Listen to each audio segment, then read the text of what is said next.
Muy buen día a todos, feliz jueves, webinar académico con Megesh. El día de hoy tenemos espectroscopía dieléctrica aplicada al diagnóstico de la condición de transformadores, segunda edición. Saluda Karen Becerril, encargada de marketing. Mi correo lo pueden ver en pantalla para aquellos que tengan alguna pregunta sobre nuestro programa de webinars extensos. Y bueno, antes de dar paso a la presentación, les quiero mostrar en dónde nos pueden ir enviando sus preguntas. Si se están uniendo a nosotros por primera vez, entonces bienvenidos. Y al final de la sesión vamos a dejar unos 15-20 minutos dependiendo para contestar lo que más se pueda. Esta sesión está siendo grabada, por lo que van a poder recibir la grabación. ¿Ok? El presentador de hoy tenemos al profesor Raúl Álvarez y como panelista tenemos a Ariel Toribio. Él es nuestro gerente regional para Centroamérica y el Caribe. Muy buenos días y adelante. Buenos días, Karen. Bueno, muy buenos días. ¿Cómo estás? Buenos días Ariel, buenos días Karen, buenos días a todos los amigos que están conectados para este nuevo webinar sobre pruebas en transformador. Excelente, excelente. Muy buenos días, damas y caballeros. Uno de nuestros webinars académicos que estamos haciendo.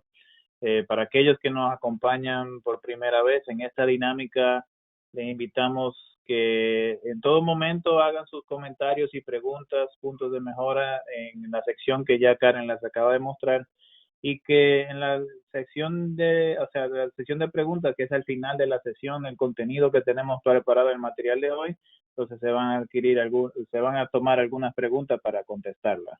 Pero por favor, bienvenidos sus comentarios y preguntas.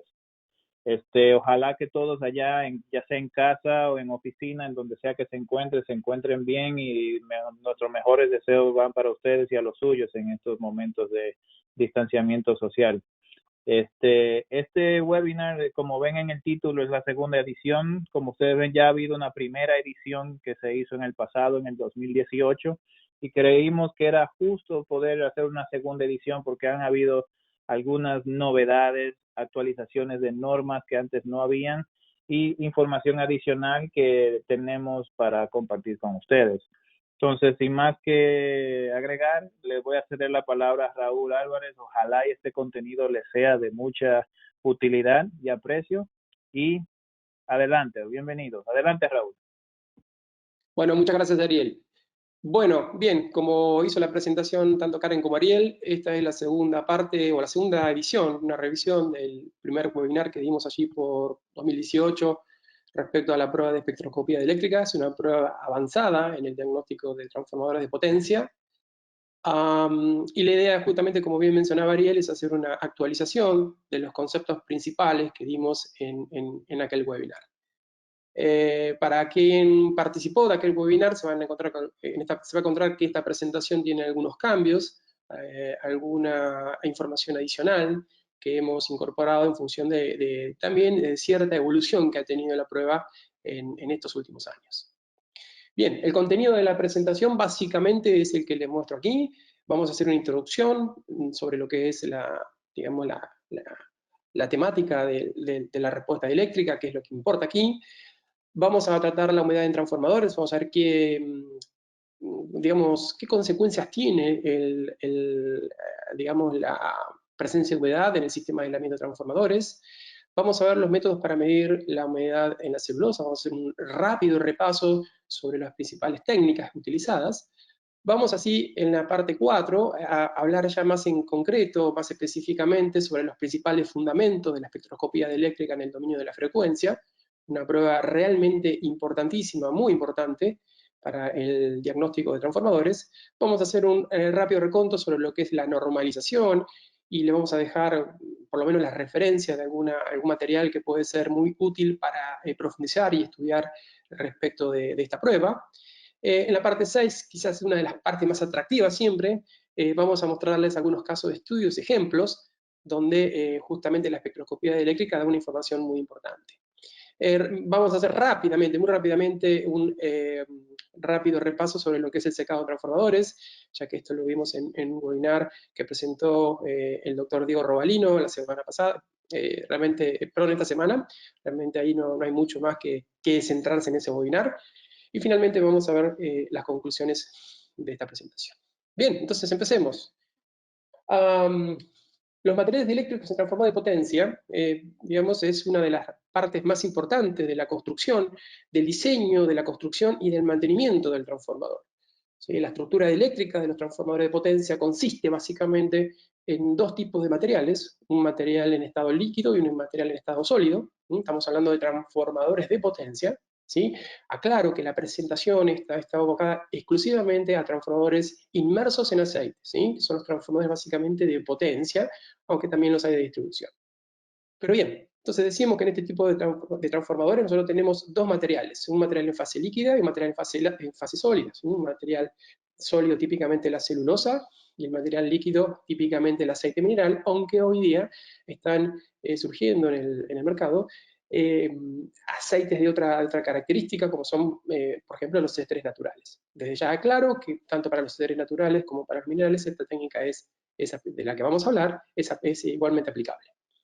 Este material impregnado es un material que se viene utilizando prácticamente desde la concepción del transformador, propiamente dicha, y es un material que se caracteriza por ser muy noble, soportar con gran desempeño las solicitaciones eléctricas y térmicas. Es por eso que fíjense que ya hace más de 100 años que sigue siendo el material aislante utilizado por excelencia en el campo de transformadores de potencia. ¿Qué característica tiene o qué ventajas tiene esta combinación de papel-aceite? Bueno, fundamentalmente que tiene un adecuado equilibrio de las propiedades eléctricas y térmicas entre sus dos componentes, entre el componente de celulosa y aceite. Tiene una confiabilidad en lo que respecta a los diseños, en un rango adecuado, obviamente, en lo que respecta a las solicitaciones eléctricas, mecánicas y térmicas. Esto es un poco lo que les comentaba anteriormente, que es un material extremadamente noble para justamente soportar distintas solicitaciones de las naturalezas eléctricas, mecánicas y térmicas. Tiene un pronóstico de vida relativamente largo, si lo cuidamos a ese sistema de aislamiento. Tenemos transformadores típicamente que podemos encontrar sin ningún tipo de sorpresa de 30, 40, 50, 60 años de servicio y aún siguen funcionando. Y el costo tiene un costo razonable en relación a otras componentes activas del transformador, como pueden ser el cobre, como puede ser el núcleo del transformador, como puede ser componente de protección, por ejemplo. Bien, eso es simplemente un rápido repaso sobre la estructura eléctrica de transformador de potencia, entonces, que, vuelvo y repito, están básicamente sustentadas, soportadas por un material compuesto que es aceite y papel. Vamos a hablar un poquito sobre la humedad de los transformadores. ¿Sí? El aislamiento de transformadores de potencia, como dijimos, está conformado por celulosa y papel. ¿Sí? Lo que hace justamente el aceite, perdón, por celulosa y aceite, lo que hace justamente el aceite es impregnar al papel para, entre otras cosas, modificar o mejorar las características eléctricas, ¿sí? Proteger al papel justamente de la humedad. Y justamente en ese proceso, ¿sí? en esa unión, en esa comunión de materiales, hay una situación importante a considerar que tiene que ver con la humedad. Nosotros sabemos que la celulosa tiene humedad. Un determinado grado de humedad siempre es presente en la celulosa y hasta es bueno que tenga cierto grado de humedad. Por supuesto que ese grado de humedad no debe ser excesivamente alto, porque nosotros sabemos que cuando el papel simplemente se moja, el papel se desintegra, es decir, pierde sus características mecánicas, además de, por supuesto, sus características eléctricas. Entonces, el papel, si no tuviera absolutamente nada de humedad, el papel se convertiría en totalmente quebradizo, lo cual tampoco sería bueno, puesto que no sería un material que soportaría solicitaciones mecánicas, ¿sí? Particularmente lo que tiene que ver con los esfuerzos electrodinámicos en el transformador durante fallas intempestivas. Entonces, siempre hay algo de humedad dentro del transformador. En un determinado equilibrio, aquí estamos mostrando simplemente un ejemplo, para un transformador de 300 MVA a una temperatura de 50 grados centígrados, si nosotros tuviéramos 60 toneladas de aceite con un contenido de agua de 20 partes por millón, es decir, tenemos 1.2 litros de agua disueltas en el aceite, aunque parezca mentira, el aceite también tiene cierto grado de solubilidad con el agua, o al revés, el agua tiene cierto grado de solubilidad con el aceite. Fíjense que equivaldría a un volumen total de 10 toneladas de celulosa. Y si esa celulosa tuviera un 3% de contenido de agua, estaríamos hablando de que esa celulosa tendría 300 litros. Es decir, repasando, en una condición de equilibrio, con 60 toneladas de aceite, y teniendo un contenido de 20 partes por millón, tendríamos 1.2 litros de agua, y en 10 toneladas de celulosa que tendríamos, de papel en ese transformador, tendríamos unos 300 litros de agua. ¿Qué quiere decir esto? Que la gran parte de la humedad entonces en el transformador se siente más cómoda, está alojada en mayor, digamos, incidencia en el material sólido, en la celulosa. Pero, ¿cómo es que ingresa humedad? ¿Por qué tenemos humedad dentro del transformador? Bueno, podemos tener humedad dentro del transformador por un deficiente proceso de secado, digamos, durante la etapa o durante la fase de fabricación de ese transformador. Podemos tener juntas y trampas de agua defectuosas que pueden permitir justamente el agua, la humedad, más que el agua, la humedad proveniente del exterior. Podemos tener exposición al aire húmedo durante una instalación o puesta en marcha de la parte activa. También podemos tener exposición al aire húmedo durante la tarea de mantenimiento. Se abrió el transformador para alguna tarea particular. Bueno, justamente esa apertura podría ocasionar ingreso de humedad. Y también el envejecimiento normal, es decir, durante la vida normal del transformador, los transformadores justamente generan humedad. Típicamente, para transformadores con respiración abierta, se generan aproximadamente de 0.2% de humedad por cada año, y en transformadores conservador sellado típicamente ese incremento de humedad es de aproximadamente 0.05% de humedad por cada año de servicio. Estos, insisto, son valores característicos, valores típicos, como para que tengan una idea de que también, justamente durante la vida operativa del transformador, se genera humedad. Bien, ¿qué incidencia tiene entonces digamos, la presencia de humedad en el sistema de aislamiento? Bueno, afecta o tiene incidencia sobre la capacidad de carga. Si se incrementa vamos a ver ahora más adelante, en la diapositiva siguiente, si se incrementa el contenido de humedad, se limita la capacidad de carga debido a que disminuye la temperatura de burbujeo, es decir, disminuye la temperatura de hotspot, o de punto más caliente, que es un punto teórico dentro del transformador. Una temperatura de hotspot que nunca debemos pasar durante las condiciones de servicio. También, obviamente, disminuye la resistencia dieléctrica del aceite y disminuye la tensión de ignición de las descargas parciales, algo sobre lo que seguramente vamos a hablar más en detalle en algún otro webinar. Y finalmente también tiene una incidencia sobre el envejecimiento, ya que la elevada temperatura y la humedad aceleran justamente el proceso de envejecimiento, lo que justamente, entre otras cosas, reduce la resistencia mecánica de la celulosa. Lo que estamos viendo aquí, justamente en esta presentación, es que justamente cuando nosotros tenemos, ¿sí?, que aumenta justamente la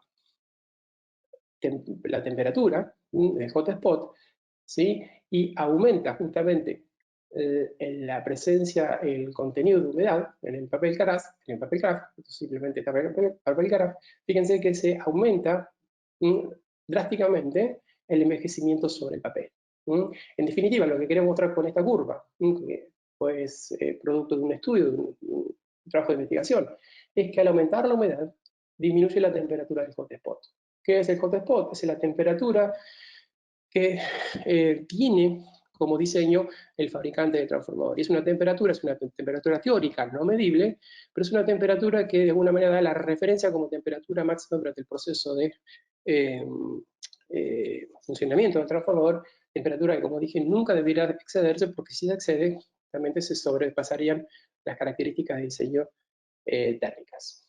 En la siguiente gráfica lo que estamos viendo es que justamente, fíjense que un aumento, imaginemos en el primer caso, un transformador que está trabajando a 90 grados centígrados con un contenido de humedad del 1%, tiene una expectativa de vida de 12 años. Lo que tenemos aquí en el eje Y es la expectativa de vida de ese transformador, y en el eje X la temperatura de trabajo del sistema de aislamiento de ese transformador.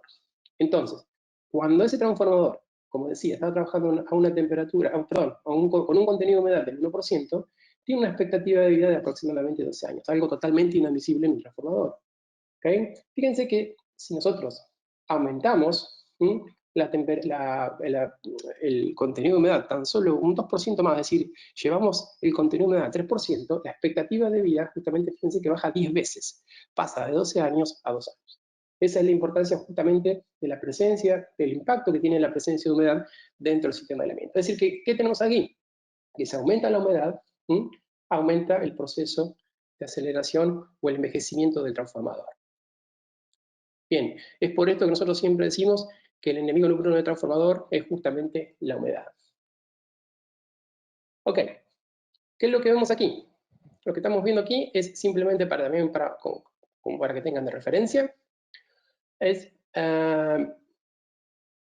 una relación que nos indica a nosotros que justamente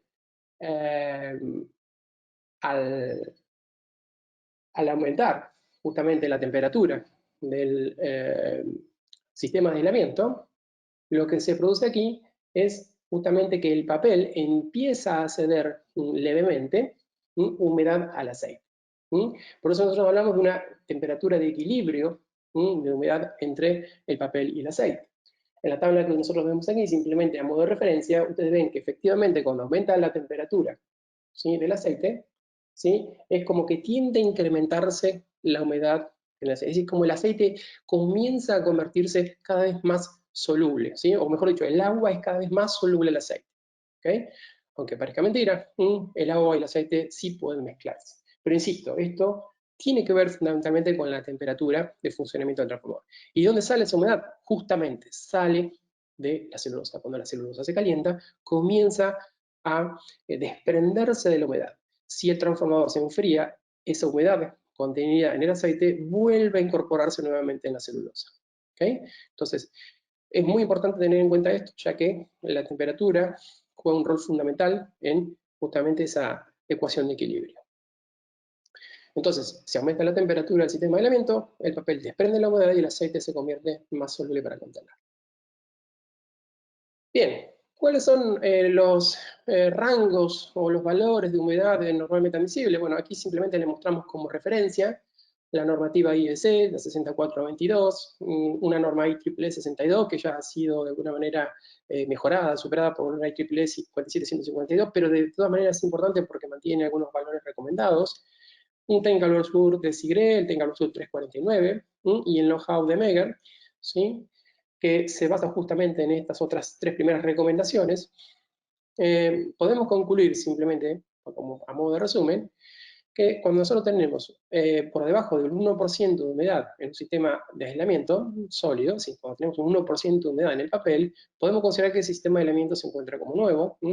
Cuando está entre 1 y 2%, el aislamiento se encuentra seco. Cuando la humedad está entre 2 a 3%, moderadamente húmedo. Cuando está entre 3 a 4.5%, ese sistema de aislamiento sólido se encuentra húmedo. Y cuando tenemos una humedad por encima del 4.5%, consideramos que ese aislamiento está excesivamente húmedo. Bien, ¿qué métodos tenemos para medir la humedad? Básicamente son dos. Tenemos los métodos directos y los métodos indirectos. Un método directo por naturaleza se conoce como Carl-Fisher, o la titulación de Carl-Fisher, y consiste en tomar una muestra de papel del transformador y se mide con una especie de proceso físico-químico para determinar justamente el contenido de humedad que tiene esa muestra de papel. Tenemos varios métodos indirectos, entre los cuales podemos destacar la humedad en el aceite. También, ahora, en vez de tomar una muestra de papel, tomamos una muestra de aceite y aplicamos a la misma metodología de Carl-Fisher para determinar justamente el contenido de humedad que tiene ahora el aceite, no el papel. Otro método conocido, que se conoce como punto de rocío, que consiste en medir la humedad de un gas que ha estado en contacto justamente con la celulosa durante un cierto tiempo y una determinada presión. Típicamente es un proceso que se emplea durante el proceso de secado en fábrica. Diego justamente nos mencionó esto en la presentación de secado. Otra metodología tradicional también es la medición de la tangente delta o factor de potencia a una frecuencia fija. Vamos a ver que esto tiene bastantes limitaciones como para determinar la humedad, al menos en una forma precisa. Y finalmente tenemos mediciones avanzadas, que se conocen como mediciones de respuesta eléctrica, entre las cuales tenemos la tensión de retorno, la polarización y despolarización, y la espectroscopía en el dominio de la frecuencia. vamos a ver más adelante las características que tienen cada una de esas metodologías. Pero vamos a centrarnos un poquito en el método directo, que es, insisto, se conoce como la titulación de Carl Fischer. Para el que no sabe, Carl Fischer fue un químico alemán que desarrolló esta técnica en el año 1935 y hasta hoy día se viene utilizando. Es considerado justamente como uno de los métodos más sensibles para determinar la presencia de agua en todo tipo de muestras, ya sea sólidas o líquidas. Sin embargo, la dispersión que tiene justamente esta metodología tiene una cierta limitación, ya que se puede llevar a malas interpretaciones. Básicamente el método consiste en realizar una valoración volumétrica que implica justamente determinar la concentración de una sustancia, que en este caso es el agua, a través de la media de un volumen de otra sustancia conocida o de referencia que típicamente es el yodo. Por supuesto que esta metodología es únicamente posible durante el proceso de reparación y desmontaje, ¿sí? Ya que nosotros en la tarea de mantenimiento no podemos extraer una muestra de papel para mandar a un laboratorio, ¿sí? Para hacer Carl Fischer. Esto es básicamente posible cuando nosotros hacemos alguna descubado del transformador y tomamos alguna muestra del transformador. Por supuesto que el contenido de humedad dentro del cartón prensado, dentro de la celulosa, depende de la zona en la cual nosotros tomemos la muestra. Y en ese dibujo que ustedes están viendo, tienen los resultados de Carl Fischer en distintas zonas donde se han tomado muestras de celulosa y vemos que efectivamente hay una dispersión bastante importante, ¿sí? En los valores de humedad que nosotros medimos, porque obviamente la humedad varía punto a punto. Otra cosa interesante que tiene, otra característica distintiva que tiene la titulación de Carl Fischer, es que si bien hay es una metodología totalmente normalizada, de los programas CTM, por ejemplo, se caracteriza por tener ciertos puntos abiertos que hacen que cada laboratorio los haga de la forma en la cual lo interpreta, y eso contribuye a que se tenga una dispersión que en algunos casos puede ser, importante considerar. Por ejemplo, en el gráfico que ustedes están viendo aquí, vemos que justamente aquí tenemos 3 muestras de papel que fueron tomadas. Cada muestra de papel, en realidad se tomaron unas 8 muestras de papel, 7 muestras de papel, perdón, de cada tipo, y se mandaron a 7 laboratorios distintos. Lo que ustedes están viendo aquí, justamente, es que cada laboratorio ha tenido una dispersión que, bueno, no digo que es importante, pero no han sido valores exactamente iguales medidos. Y aquí justamente tienen la desviación promedio, en los resultados de esas 3 muestras de papel en función de esa prueba de interlaboratorio. Esto en principio en el aceite podría no tener un impacto importante, pero vamos a ver que sí tiene un impacto importante para cuando se quiere determinar la humedad en el papel, como vamos a ver un poquito más adelante. Como les decía, otro método indirecto es determinar la humedad de la celulosa a partir de la medición de humedad, fíjense, que dijimos recién, del aceite. ¿En qué consiste esto? La primera parte es determinar la humedad por Carl Fischer en el aceite. Luego se aplica una relación empírica, conocida como por ejemplo las curvas de Ohmen, son las curvas de las más famosas y tradicionales, y en función de la aplicación de esas curvas se obtiene la humedad en el papel en forma indirecta. Nuevamente, lo que estamos viendo aquí es justamente los resultados de las pruebas de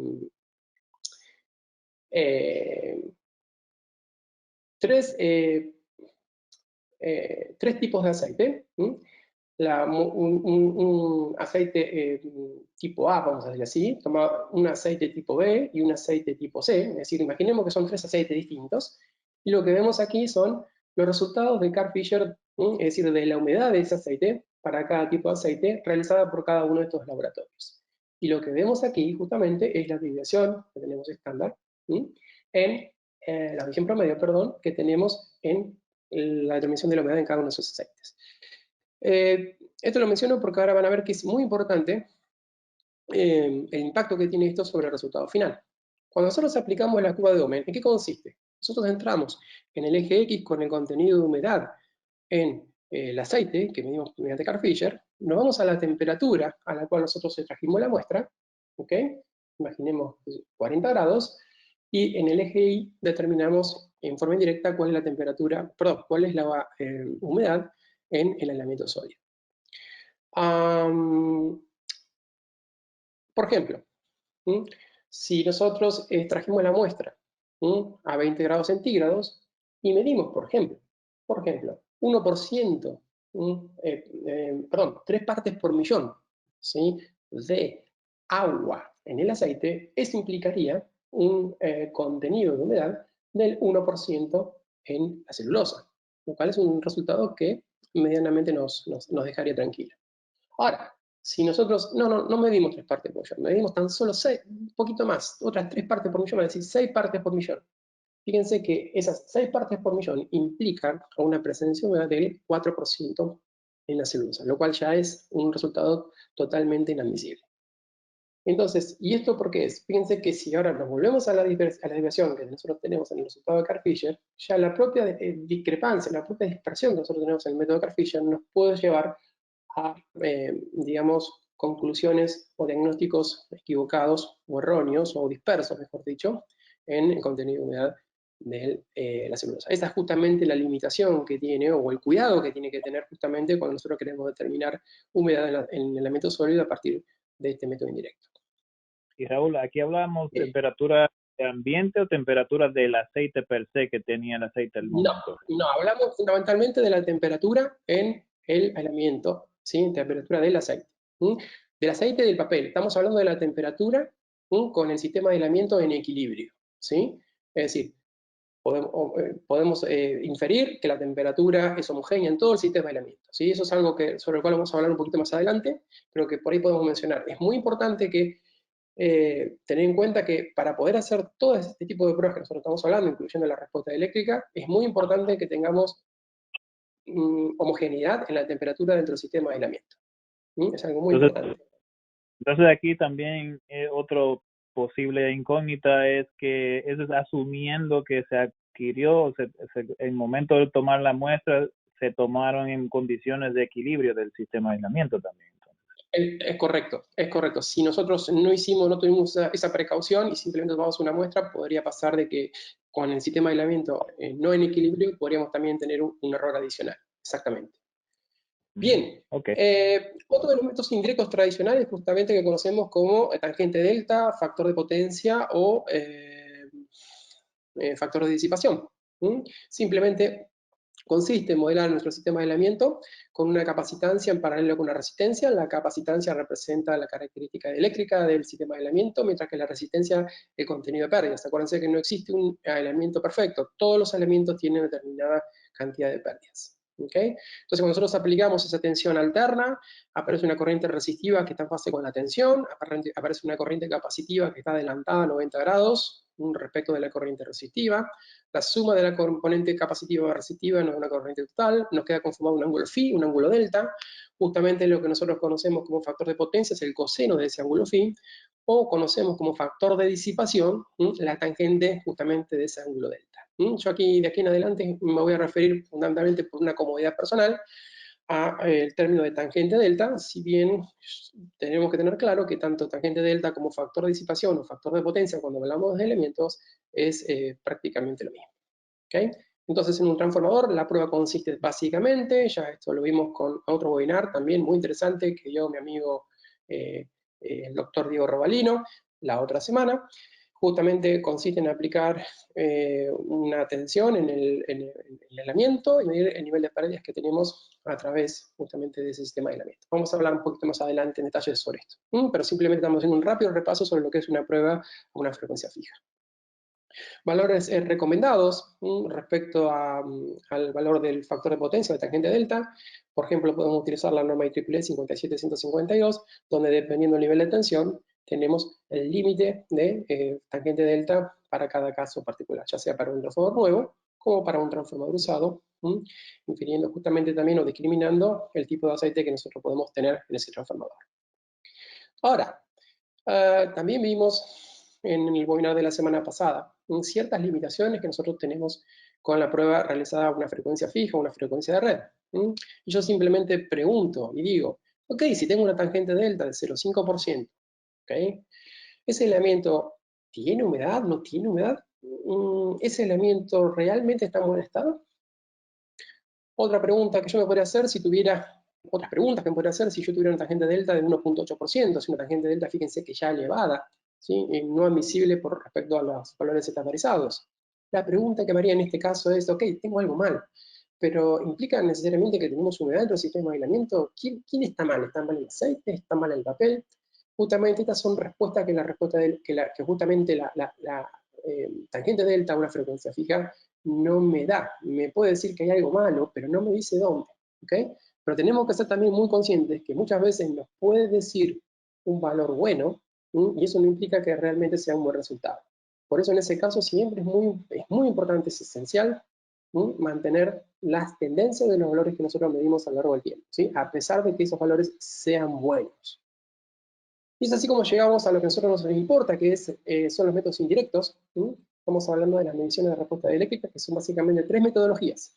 La metodología de análisis de justamente espectroscopía en el dominio de la frecuencia, corriente de polarización y despolarización, y tensión de retorno. ¿Okay? Estos métodos son métodos que básicamente se centran o que me permiten a mí discernir dónde tenemos el problema, si en el papel o en el aceite. Y otra cosa interesante, particularmente esto lo que respecta a la espectroscopía eléctrica, más que nada, que dan un promedio general de la humedad en el sistema de aislamiento, algo que es muy importante, si no mide únicamente un valor puntual de la humedad. Considera la humedad como un todo del transformador. Bien, cuando nosotros analizamos o comparamos las distintas metodologías, vemos que justamente la espectroscopía eléctrica y la corriente de polarización y despolarización, y FDS y PDC, son los métodos que tienen las mayores ventajas, ya sea en lo que respecta a la inmunidad al ruido o son métodos no invasivos, a la repetitividad.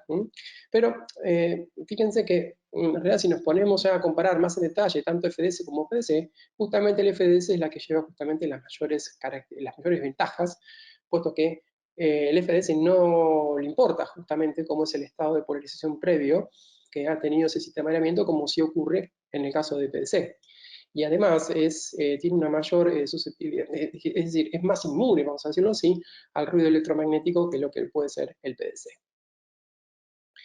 Bien, vamos a hablar ahora, sí, de lleno ya con lo que es la espectroscopía. Acuérdense que nosotros nos vamos a centrar de las 3 metodologías que nosotros vimos anteriormente en la espectroscopía eléctrica. ¿Okay? Nosotros ahí básicamente cuando aplicamos un campo eléctrico en un material genérico. Si nosotros ese material, más que genérico, es un material conductor, ¿okay? Lo que ocurre en ese material conductor es el desplazamiento de cargas libres. En un material eléctrico, por el contrario, al aplicar un campo eléctrico, tenemos un movimiento de dipolos. ¿Okay? Es el movimiento de dipolos, una orientación de esos dipolos, como vamos a ver más adelante, en el sentido del campo eléctrico. Lo que a mí me interesa, en cualquier caso, nosotros vamos a hablar fundamentalmente de dieléctricos, no vamos a hablar de conductores, es ver que ese dieléctrico debe polarizarse con facilidad. Cuando más se polarice ese dieléctrico, mejor va a ser justamente el estado de ese material eléctrico. ¿Sí? Y nosotros queremos, como decía, que el LCD eléctrico debe polarizarse justamente con facilidad para que la constante eléctrica, la permitividad, de la que vamos a hablar un poquito más adelante, y la resistividad eléctrica sean justamente elevadas. Nosotros cuando aplicamos justamente un campo eléctrico, o mejor dicho, cuando nosotros tenemos un material sobre el cual no tenemos ninguna aplicación de campo eléctrico, no tenemos movimientos de dipolos, y la polarización de ese material es completamente nula. ¿Qué pasa cuando nosotros aplicamos un campo eléctrico en ese material? Justamente el campo eléctrico no va a ser nulo, la polarización tampoco va a ser nula, ¿sí? Porque los dipolos van a tender a orientarse en el sentido del campo eléctrico. Yo les decía que cuando mayor es la permitividad, ¿sí? Mejor es el sistema de aislamiento. Y de hecho, en el ejemplo, en la tablita que estamos viendo aquí, justamente vemos que la cerámica, la porcelana son materiales que tienen una elevada permitividad. Es decir, desde el punto de vista de aislamiento, estamos diciendo, en definitiva, que son mejores eléctricos. La permitividad del epsilon, o la constante eléctrica, es la tendencia que tiene un material justamente a polarizarse ante la aplicación de un campo eléctrico. Esta es justamente la razón por la cual nosotros queremos que ese epsilon, esa constante eléctrica, sea elevada. Cuando más elevada es, más mecanismo de polarización va a haber dentro del sistema de aislamiento, lo cual es bueno, es algo que nosotros justamente necesitamos. Nosotros tenemos básicamente 4 mecanismos de polarización. El primero de ellos es la polarización electrónica, donde nosotros tenemos un átomo que al estar sometido a un campo eléctrico, ese átomo se deforma y las cargas justamente de los electrones se orientan en el sentido del campo eléctrico. Ese es el mecanismo de polarización más elemental. El siguiente mecanismo de polarización es el iónico. ¿Sí? Nosotros tenemos iones dentro de ese material dieléctrico que al aplicarse un campo eléctrico, esos iones se mueven, se desplazan, se reacomodan en el sentido del campo eléctrico. También tenemos la polarización molecular. Fíjense que nos vamos agrandando en la materia. Llegamos a la polarización molecular. Justamente nosotros tenemos moléculas en ese sistema de aislamiento que al aplicar un campo eléctrico, esas moléculas se orientan, se redireccionan en el sentido del campo eléctrico. Y finalmente tenemos la polarización interfacial. Imaginemos materiales, un material A, un material B, es decir, imaginemos papel, aceite, y que tenemos moléculas, ¿sí?, dentro de esa unión interfacial, de esa unión microscópica. ¿Sí? Entonces, cuando nosotros aplicamos un campo eléctrico, esas impurezas, si ustedes quieren, se podrían orientar en el sentido del campo eléctrico. Entonces, ¿cómo podemos hablar la polarización nosotros? O mejor dicho, ¿de qué depende la polarización? La polarización depende de la temperatura del campo eléctrico y obviamente del valor de la constante eléctrica. A mayor campo eléctrico, obviamente va a tener mayor o menor orientación de sus dipolos. A mayor o menor temperatura, esos dipolos van a poder moverse más o menos fácilmente, con lo cual también la temperatura tiene una elevada incidencia sobre la característica de polarización. Y obviamente la permitividad. Recuerden que cuando mayor es la permitividad, mayor cantidad de dipolos tengo en ese aislamiento, es decir, mayor polarización voy a tener dentro de ese aislamiento. ¿Cómo se ve afectada la permitividad o esa constante dieléctrica? Fundamentalmente por la humedad, por la ruptura de las cadenas estructurales y la ruptura de los dipolos, podemos pensarlo, y obviamente como la presencia de contaminantes. De hecho, la humedad también es un contaminante. Entonces, nosotros, ¿cómo podemos evaluar justamente el principio o la existencia de humedad? Justamente, y como lo vimos antes, con las técnicas de respuesta dieléctrica. Que recuerden que en respuesta dieléctrica tenemos 3 metodologías y nosotros nos centramos, por todas las ventajas que vimos anteriormente, en la técnica que se conoce como espectroscopía dieléctrica. ¿Okay? La espectroscopía dieléctrica, entonces, es una técnica para hacer la medición de la respuesta dieléctrica. Bien, cuando nosotros medimos el factor de potencia o la tangente delta, una frecuencia fija, la información que nosotros estamos viendo sobre el sistema dieléctrico, ¿sí?, es puntual. Entonces, ¿es suficiente esa información obtenida? ¿Nos alcanza para determinar el diagnóstico de ese transformador? ¿Son suficientes los elementos que tenemos como para tomar una acción correctiva sobre ese transformador? En realidad, muchas veces no es suficiente. Pero ¿qué pasa cuando nosotros logramos expandir todo el espectro de frecuencia? Es decir, ampliamos el espectro de medición, vemos la foto entera, ¿okay? Vemos el gol entero, vemos el estado completo que tiene ese sistema de aislamiento. Y ese es justamente el concepto que nosotros tenemos que tratar de asimilar en lo que respecta a las mediciones de respuesta eléctrica. Vemos la foto entera, ¿okay? Vamos a ver cuáles son, más adelante, esos rangos de frecuencia sobre los cuales nosotros tenemos que hacer las mediciones, que tienen alguna serie de particularidades. Vamos a volver un poquito al modelo dieléctrico general, ¿sí? Recordemos que la permitividad es una propiedad que describe el comportamiento de un dieléctrico cuando a ese dieléctrico está sometido a un campo eléctrico, ¿okay? Luego, si nosotros aplicamos una excitación, ahora de amplitud constante, pero de frecuencia variable, podríamos definir una permitividad compleja. Ya esa permitividad no es real, sino que es una componente real y una componente imaginaria. ¿Okay?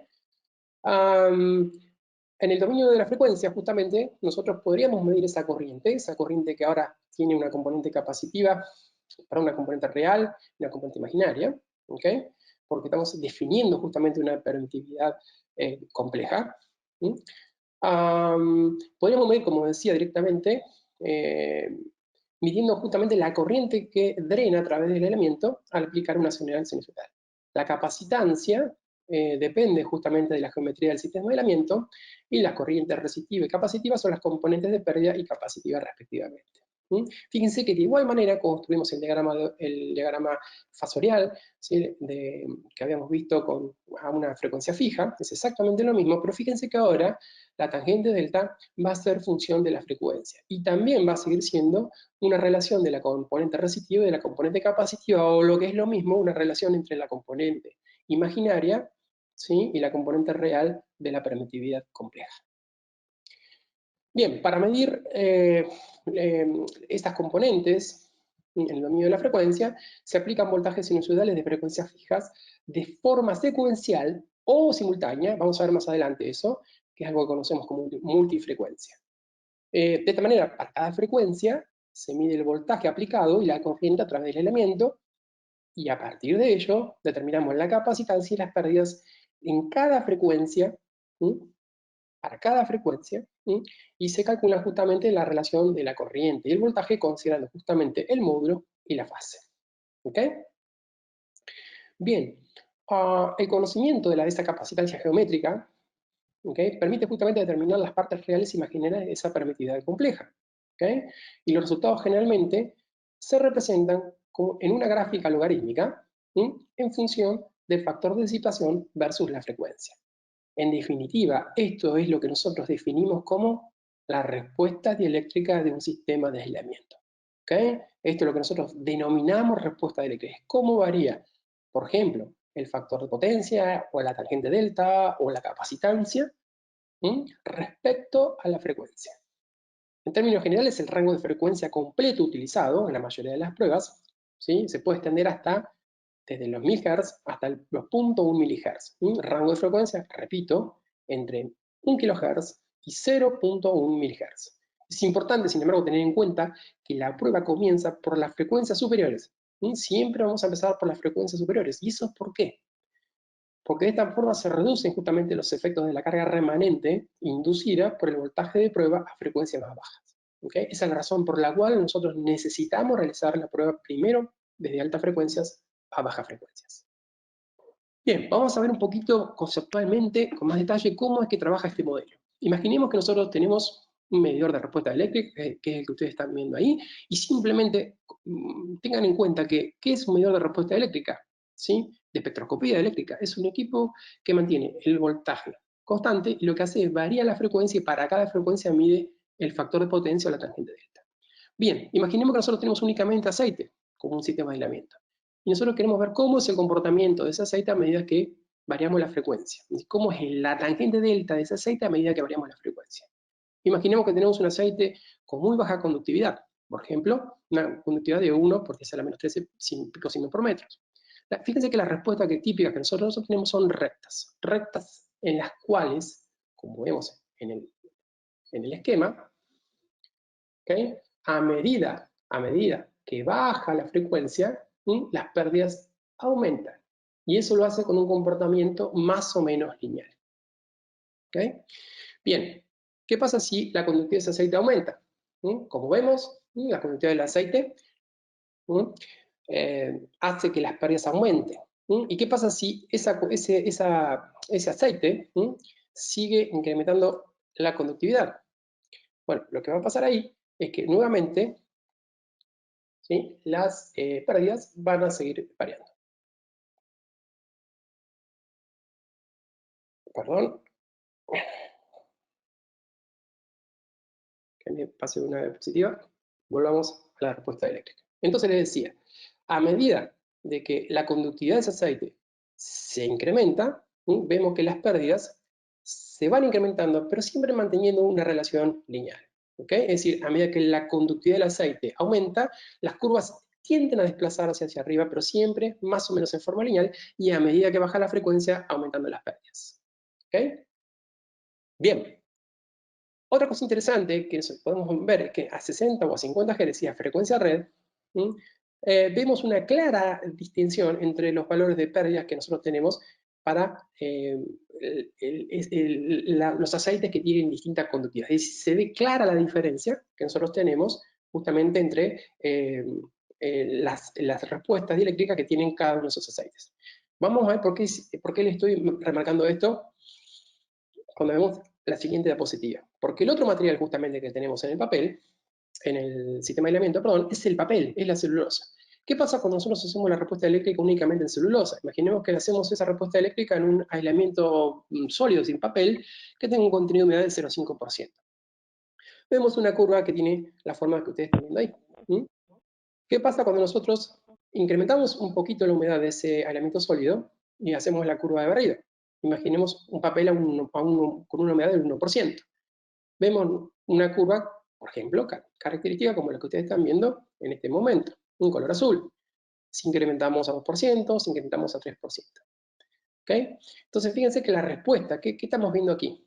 Que en baja frecuencia se ve con mayor precisión, con mayor resolución, qué es lo que le está pasando a ese sistema de aislamiento sólido. Se ve con mayor sensibilidad el estado de humedad o la presencia de humedad que tiene cada uno de esos materiales, de esos elementos, de esos papeles. Pero fíjense, por el contrario, obviamente que a medida que aumenta la humedad, las pérdidas tienden a incrementarse. Pero fíjense qué cosa interesante, que a frecuencia de red aproximadamente hay muy poca sensibilidad, es decir, veo con muy poca precisión, o con muy poca veo muy poca diferencia entre, digamos, las respuestas dieléctricas de esos 4 papeles, que a pesar de ello, tienen una diferencia muy significativa en el contenido de humedad. ¿Okay? Eso es algo que quería marcar, porque es una de las grandes diferencias que encontramos entre la característica dieléctrica del papel y del aceite. ¿Okay? Bien, entonces nosotros tenemos las curvas típicas que parecen en forma de rectas cuando tenemos aceite, y tenemos una especie de curvas que también aumentan más sensiblemente, menos abruptamente las pérdidas a medida que baja la frecuencia, que son las respuestas en el papel. Pero nosotros en un transformador tenemos papel y tenemos aceite. Entonces, la combinación de esas dos respuestas me va a dar a mí lo que conocemos como la respuesta dieléctrica completa en el sistema de aislamiento. ¿Okay? Que si nosotros vemos, y esto es algo que mi amigo Diego había comentado en el webinar pasado, esas curvas tienen forma de S invertida y girada. ¿Okay? Esto para que ustedes tengan un concepto general, una forma típica y genérica de lo que nosotros deberíamos esperar como una respuesta, al menos. Bien, Entonces, vamos a ver Raúl, cómo... aparte de Sí. la medición, este tipo de curva, cuando yo tengo una medición atípica, es una alarma visual también, no del valor que tengo, más bien, sino que hay alguna anomalía, ya sea en la condición de conexión o algún agente contaminante que posiblemente exista, que no necesariamente es agua, sino otros materiales no pertenecientes al sistema de aislamiento. Sí, es correcto. Nosotros, una de las cosas que nos puede pasar justamente por esa mención, que las curvas que nosotros deberíamos esperar son más bien curvas típicas. ¿Okay?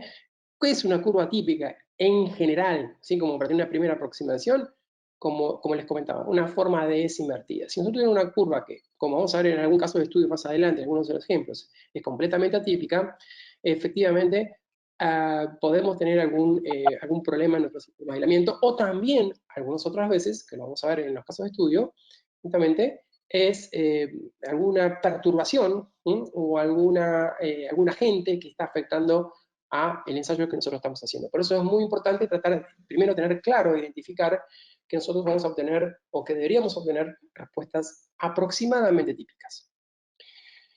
Bien. Vamos a repasar entonces el algoritmo de funcionamiento de lo que es la espectroscopía eléctrica. Y vamos a ver cómo funciona la espectroscopía eléctrica en función de esto que vimos. Recordemos que hasta ahora vimos cómo podemos nosotros conformar, cómo se conforma la respuesta eléctrica de un transformador. Por un lado tenemos la respuesta del aceite y por otro lado tenemos la respuesta del papel. Cuando hacemos la combinación de esas dos respuestas, obtenemos la respuesta del sistema integral del sistema de aislamiento. Bien, entonces, ¿cómo funciona este algoritmo o la mecánica justamente digamos, de trabajo para determinar la humedad a través de la espectroscopia eléctrica?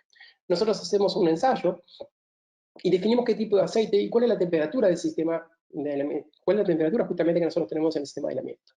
Luego se aplica un modelo XY, lo que es algo que vamos a hablar quizá en otro webinar con un poco más de detalle.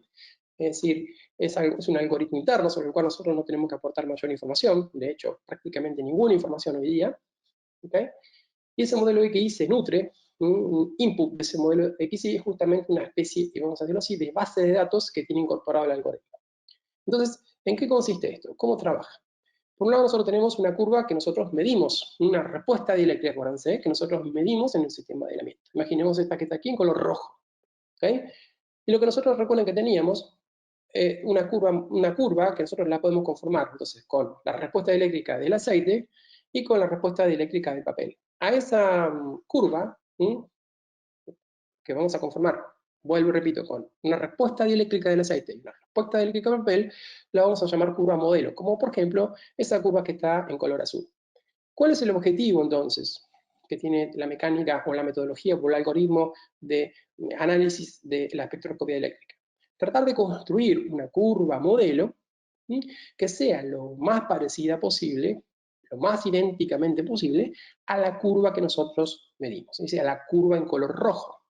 Entonces, ¿qué va a hacer el algoritmo? Va a empezar a trabajar con distintas curvas, ¿sí? Modelos, es decir, con distintas curvas de aceite, con distintas curvas de papel, que están a la misma temperatura, hasta conformar justamente una curva modelo que sea idéntica a la curva que nosotros medimos. En ese caso, ¿qué es lo que tiene la curva modelo? ¿Qué información nosotros conocemos de la curva modelo? ¿Sí? No conocemos ni más ni menos que la conductividad del aceite y la humedad en el papel. Entonces, de esa manera, de una manera indirecta, a partir del algoritmo, determinamos justamente cuáles esos datos que a nosotros nos interesaban, conocer la humedad en el papel y la conductividad en el aceite. Bien, es algo bastante más complejo en la matemática que tiene, digamos, este algoritmo, pero conceptualmente es esta la manera en la cual funciona.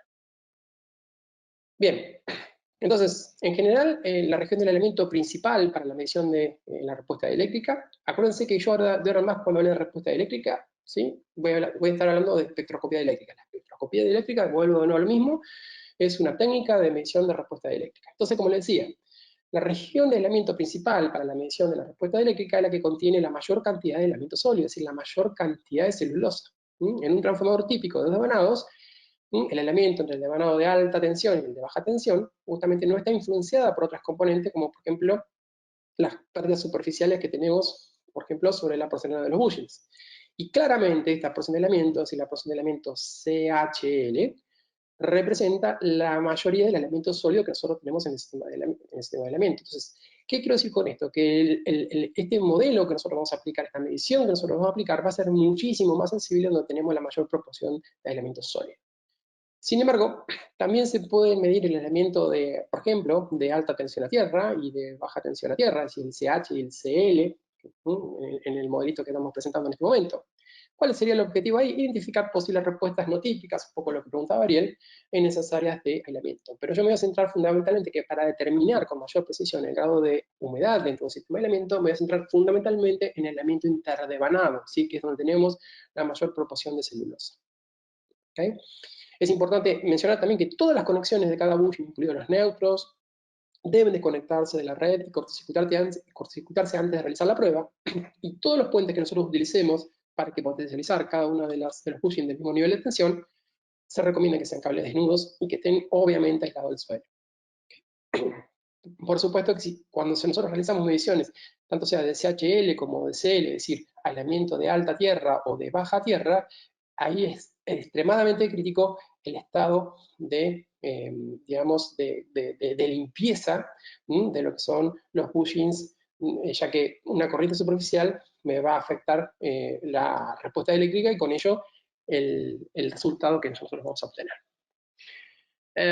Simplemente para pasar rápido, aquí tenemos las tres configuraciones o las tres posibilidades posibles, para la redundancia, que nosotros teníamos en un transformador de dos devanados, es decir, con primario y secundario, ya sea monofásico o trifásico, donde nuevamente nos vamos a centrar fundamentalmente como una medición recomendada en el elemento CHL, lo cual no quita, como mencionamos recién, que pueda hacer en forma complementaria la medición de la respuesta eléctrica en el elemento de alta tierra y de baja tierra.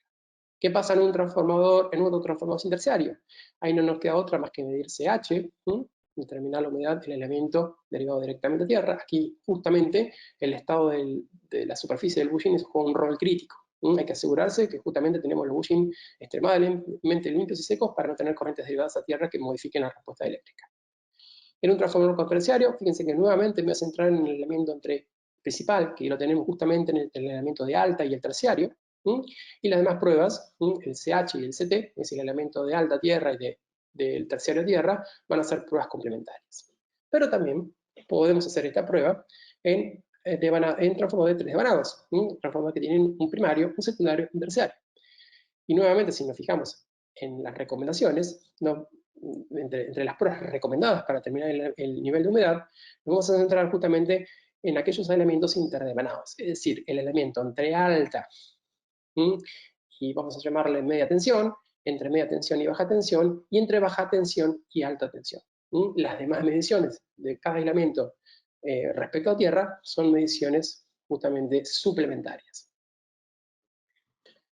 Bien, vamos a ver algunas consideraciones que tenemos que tener en cuenta en lo que respecta a la forma de las ondas, en la forma de los registros. Estas no son ondas, son respuestas eléctricas. Repito, respuesta eléctrica es cómo varía la tangente delta con la frecuencia. En el rango de baja frecuencia, en el rango de alta frecuencia, entre 1000 Hz y aproximadamente los 10 Hz, las pérdidas en la celulosa y la relación entre la celulosa, entre el papel y el líquido, dominan justamente o tienen mayor preponderancia sobre la respuesta eléctrica. ¿Qué queremos decir con esto? Que la humedad justamente es mucho más sensible a altas frecuencias. ¿Qué es altas frecuencias? Aproximadamente entre 10 a 1000 Hz. Bien, en el rango de frecuencia entre 0.1 Hz a 0.01 Hz, es el aceite, es la conductividad del aceite quien domina fundamentalmente la respuesta eléctrica. ¿Okay?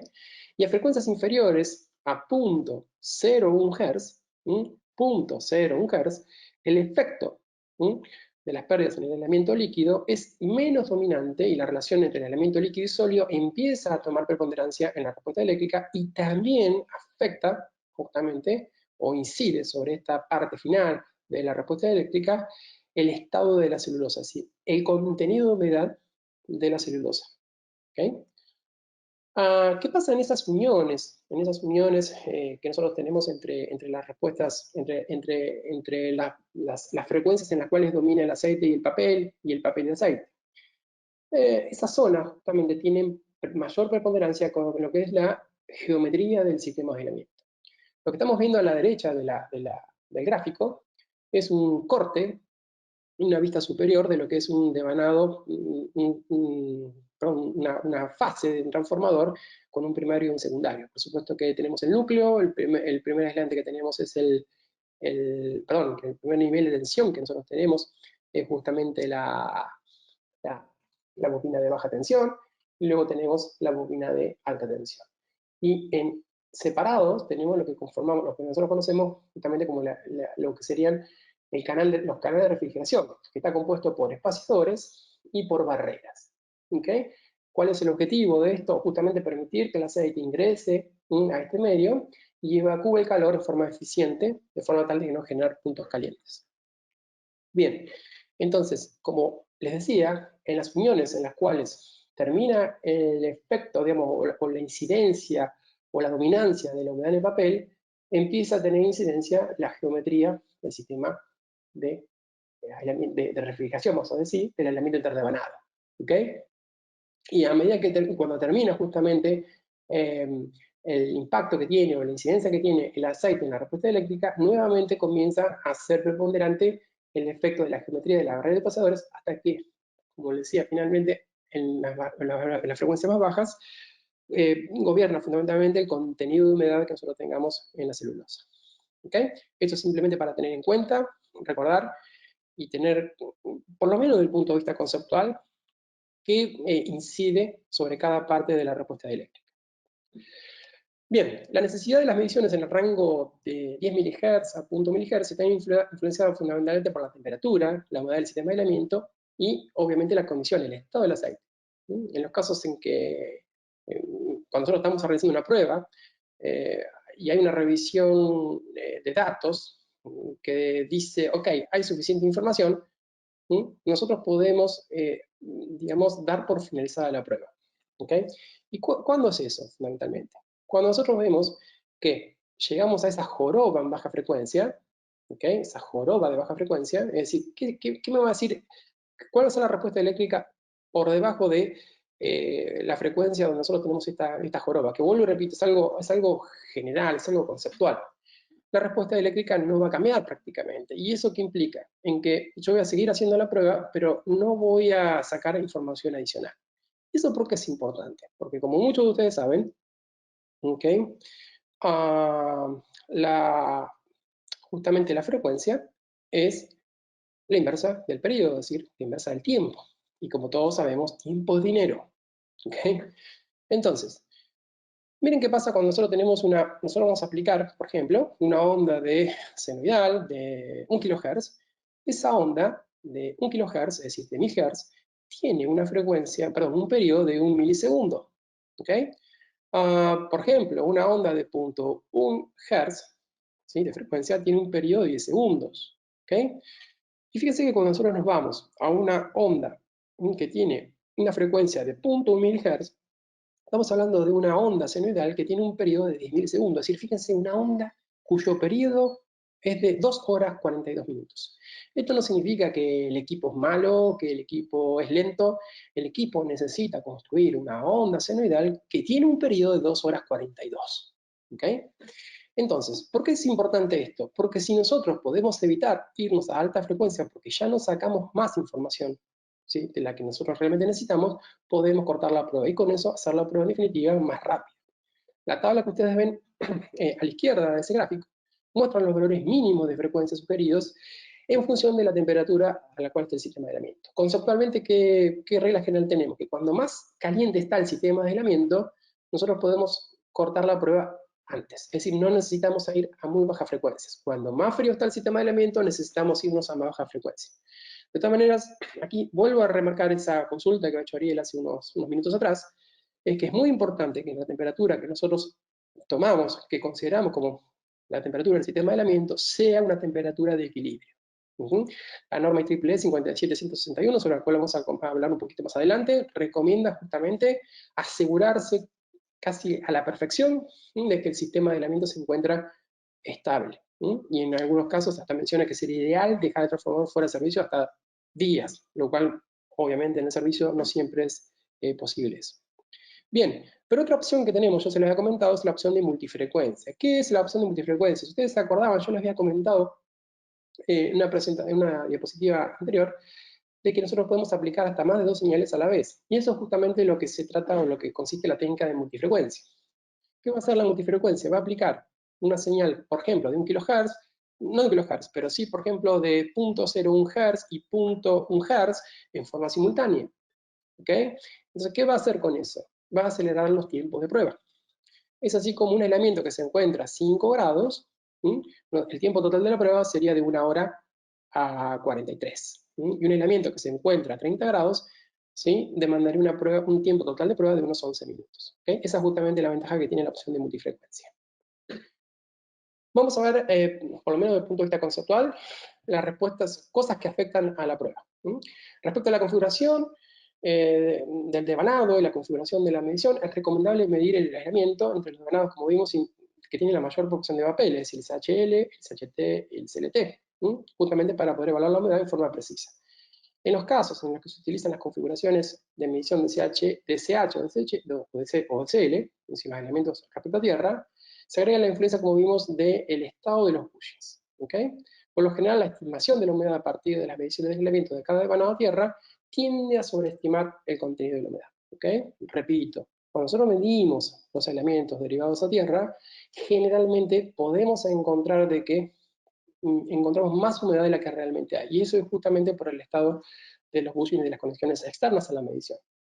Así que es algo que tenemos que tener en claro cuando hacemos la prueba. Respecto al tipo de material, tipo de celulosa, bueno, generalmente tanto la parte real de la permitividad como la parte compleja de la permitividad, es decir, la parte de las pérdidas, aumenta si aumenta la densidad del material de la celulosa impregnada. ¿Okay? Además, el factor de disipación aumenta con la densidad del material, sin embargo, este efecto es menor. Por supuesto que existe una diferencia entre las propiedades del material aislante tradicional y, por ejemplo, el papel craft térmicamente mejorado. Sin embargo, los trabajos de investigación indican que no hay un efecto realmente importante o no hay un impacto significativo en la respuesta eléctrica cuando trabajamos con materiales de este tipo. Bien, respecto a los ácidos, o un tema también muy importante, nosotros generalmente los ácidos que tenemos son ácidos que conocemos como ácidos carboxílicos, que pueden ser de bajo peso molecular o de alto peso molecular. ¿Okay? Bien, ¿qué es lo que tenemos aquí? Cuando los ácidos de bajo peso molecular son absorbidos principalmente por la celulosa, y en un menor grado por el aceite. Es decir, los ácidos de bajo peso molecular se sienten más cómodos, tienden a asociarse más fácilmente al papel, ¿okay? Y en menor grado al aceite. Los ácidos de alto peso, de elevado peso molecular, son absorbidos principalmente por el aceite, y en menor grado, casi insignificante, en el papel. ¿Okay? Debido a la naturaleza polar y a la fácil absorción que tiene por la celulosa, la presencia justamente de estos ácidos de bajo peso molecular afecta la respuesta eléctrica de manera similar a que si nosotros tuviéramos en ese aislamiento agua. Repito, podríamos tener, o lo digo de otras maneras, podríamos tener un elemento relativamente seco con un bajo contenido de humedad, pero la presencia de ese ácido con un alto peso molecular incide justamente en la respuesta eléctrica. ¿Okay? Estas similitudes en la respuesta eléctrica hacen que sea difícil separar la influencia de estos ácidos de bajo peso y justamente la presencia de humedad en el aislamiento. ¿Okay? Como resultado de esto, podemos terminar sobreestimando la presencia de humedad por la respuesta eléctrica, con justamente consecuencia de que tenemos una gran cantidad de ácidos. ¿Qué es lo que se recomienda en estos casos? Justamente hacer pruebas adicionales. Cuando nosotros medimos una respuesta, hacemos una prueba de respuesta eléctrica y le damos un elevadísimo contenido de humedad, es recomendable asegurar, confirmar eso que estamos obteniendo con la respuesta eléctrica a partir de algún análisis, adicional en el aceite, como puede ser, por ejemplo, la medición de acidez, la rigidez eléctrica, la tarjeta delta, etc. Bien, y finalmente nosotros tenemos obviamente influencia de ruido electromagnético. ¿Okay? Es también una situación muy interesante y muy importante considerar en las mediciones de respuesta eléctrica, algo que vamos a explicar en la diapositiva siguiente. Como nosotros vemos aquí, estamos haciendo una medición de dos sistemas de aislamiento diferentes, ¿okay? Con diferente nivel de pérdidas, ¿okay? Que tienen justamente una capacitancia parecida, aproximadamente igual. Lo que vemos aquí son mediciones de un aislamiento, imaginemos A, aislamiento B. ¿Qué diferencia hay entre estas mediciones? Es que las primeras mediciones, estas que estamos viendo aquí, las que estoy marcando en este momento, son mediciones que han sido realizadas con un equipo cuya nivel de prueba ha sido de 1400 voltios, la que está en color rojo, y otra respuesta eléctrica que ha sido medida con un equipo que ha sido seteado en 140 voltios, que es típicamente la tensión empleada por el sistema. ¿Okay? ¿Qué es lo que estamos viendo en esta zona? Justamente la incidencia del ruido electromagnético. Nosotros estamos midiendo magnitudes del orden de los microamperios. ¿Okay? Entonces, cualquier ruido electromagnético de característica alterna o de característica continua puede afectar la medición cuando estamos utilizando un nivel de tensión que puede llegar a ser bajo. ¿Okay? Inclusive la respuesta eléctrica puede cambiar tanto que hasta se puede tornar o que vamos a terminar teniendo una tangente delta negativa, lo cual sabemos que físicamente no tiene sentido físico. ¿Okay? ¿Qué es lo que se hace en esos casos? Es aumentar la relación señal-ruido y mejorar esa relación señal-ruido. ¿Sí? ¿Cómo? Utilizando una especie de amplificador de booster de tensión, pudiendo elevar la tensión justamente a un valor superior para obtener, como vimos en este ejemplo que tenemos aquí, curvas que son, o respuestas eléctricas más que curvas, que son independientes, ¿sí? o mejor dicho, no tienen sensibilidad con respecto al ruido electromagnético. ¿Okay? Bien, resumiendo entonces, nosotros tenemos que la tangente delta a una frecuencia fija, básicamente aplica tensiones del orden de los kilovoltios, mientras que la respuesta eléctrica aplica justamente una tensión de baja tensión de 140. Caso excepcional, podemos llegar hasta 1 kilovolt, 1.4 kilovolt. Las mediciones de tangente delta a frecuencia fija son relativamente rápidas. El tiempo en cambio, en la respuesta eléctrica, el tiempo va a depender de la temperatura del sistema de aislamiento. Pero en definitiva, fíjense que los objetivos de las pruebas son distintos. ¿Okay? ¿Por qué? Porque en la prueba fija, en la medición fija, nosotros vamos a utilizar, ¿sí? o nos vamos a centrar justamente para identificar la presencia de contaminación en el sistema de aislamiento a partir de tendencias y valores recomendados, por sobre todo de tendencias de valor de la tangente delta a lo largo del tiempo. Nosotros con una única medición de respuesta eléctrica podemos determinar en forma precisa dónde tenemos el problema si es que lo tuviéramos, en el papel o en el aceite. Rápidamente vamos a pasar a la parte de normalización. ¿Okay? Cuando vimos el webinar en 2018, meses después de ese webinar salió la primera norma, que es la IEEE 57161. Es la primera norma que nosotros tenemos a nivel mundial y a nivel internacional, que está vigente, como les decía, desde septiembre de 2018. Es una guía aplicable para todos los métodos de respuesta eléctrica. ¿Okay? Se incluyen recomendaciones para la implementación, procedimientos, cómo realizar las pruebas, cómo analizar los resultados. Esta guía se puede utilizar tanto en campo como en fábrica. Y justamente un punto interesante que tiene como anexo es la validación de la metodología. Yo escuchaba el otro día en una de las consultas, es si este método se ha podido comparar, la respuesta eléctrica se ha podido comparar en el caso del secado, ¿no? Pero efectivamente, la norma, en su parte, en un anexo, justamente trata sobre la validación del método de respuesta eléctrica. Y lo que se hizo es considerar aproximadamente unos 30 trabajos de investigación que se han publicado en distintos ámbitos, y se analizaron los resultados justamente de mediciones realizadas con métodos, otro tipo de metodología y métodos realizados con respuesta eléctrica. Y lo que se concluyó justamente de esa validación es que en general existe una buena concordancia entre las mediciones de respuesta eléctrica y la valoración de humedad que nosotros podemos hacer mediante la metodología de Karp-Fisher. ¿Okay? Es algo muy importante que también tenemos que considerar. Tal es así que justamente se dictaminó, o se publicó, mejor dicho, la primera normativa internacional. En el ámbito de IEC no tenemos normas, no hay normas que traten todavía esta prueba, y si hay dos recomendaciones, dos trabajos técnicos muy interesantes para quien quiera profundizar y estudiar sobre esta prueba, que son los Technical Workshop 254 y 414 de CIRE. Bien, vamos a ver rápidamente algunos casos de estudio. ¿Okay? Aquí lo que estamos viendo es la respuesta eléctrica. Fíjense que nosotros estamos viendo en color verde más oscuro la respuesta que nosotros modelamos a partir de una respuesta en color verde más clarito, una respuesta que nosotros medimos. En este caso, en un transformador de 132 kilovoltios, 33 kilovoltios, 60 MVA, aislamiento interdevanado. ¿Okay? ¿Qué es lo que encontramos aquí? Encontramos que el factor de potencia corregido a 20 grados es de 0.23, la humedad en el sistema de aislamiento sólido de 0.9 y la combustión del aceite de 0.32 picosiemens por metro, lo cual significa que es un transformador nuevo. Y efectivamente, este era un ensayo que se realizó justamente en fábrica. Vamos a ver otro caso de un transformador de 330 kilovoltios, 15 kilovoltios, 240 MVA. ¿Okay? Este es un transformador nuevo cuyo ensayo se realizó previo a la energización. ¿Okay? Aquí se midió un factor de potencia de 0.13, corregido a 20 grados centígrados, y obviamente una humedad baja, fíjense, de 0.8%, y una conductividad de 0.087, que lo cual implica un aceite en buen estado. Aquí tenemos un transformador en servicio, que ya tiene ciertos años de servicio, con aislamiento seco y con buen aceite. ¿Okay? Vemos un factor de potencia de 0.22 corregido a 50 grados, una humedad de 1.7 que corresponde a un aislamiento seco, ¿okay? Y una conductividad del aceite de 0.87. Ustedes han visto que hasta ahora todas las curvas tienen aproximadamente la misma forma de desinvertida, sin ninguna discontinuidad ni forma, digamos, extraña que nos pueda llamar la atención. Pero fíjense qué pasa aquí.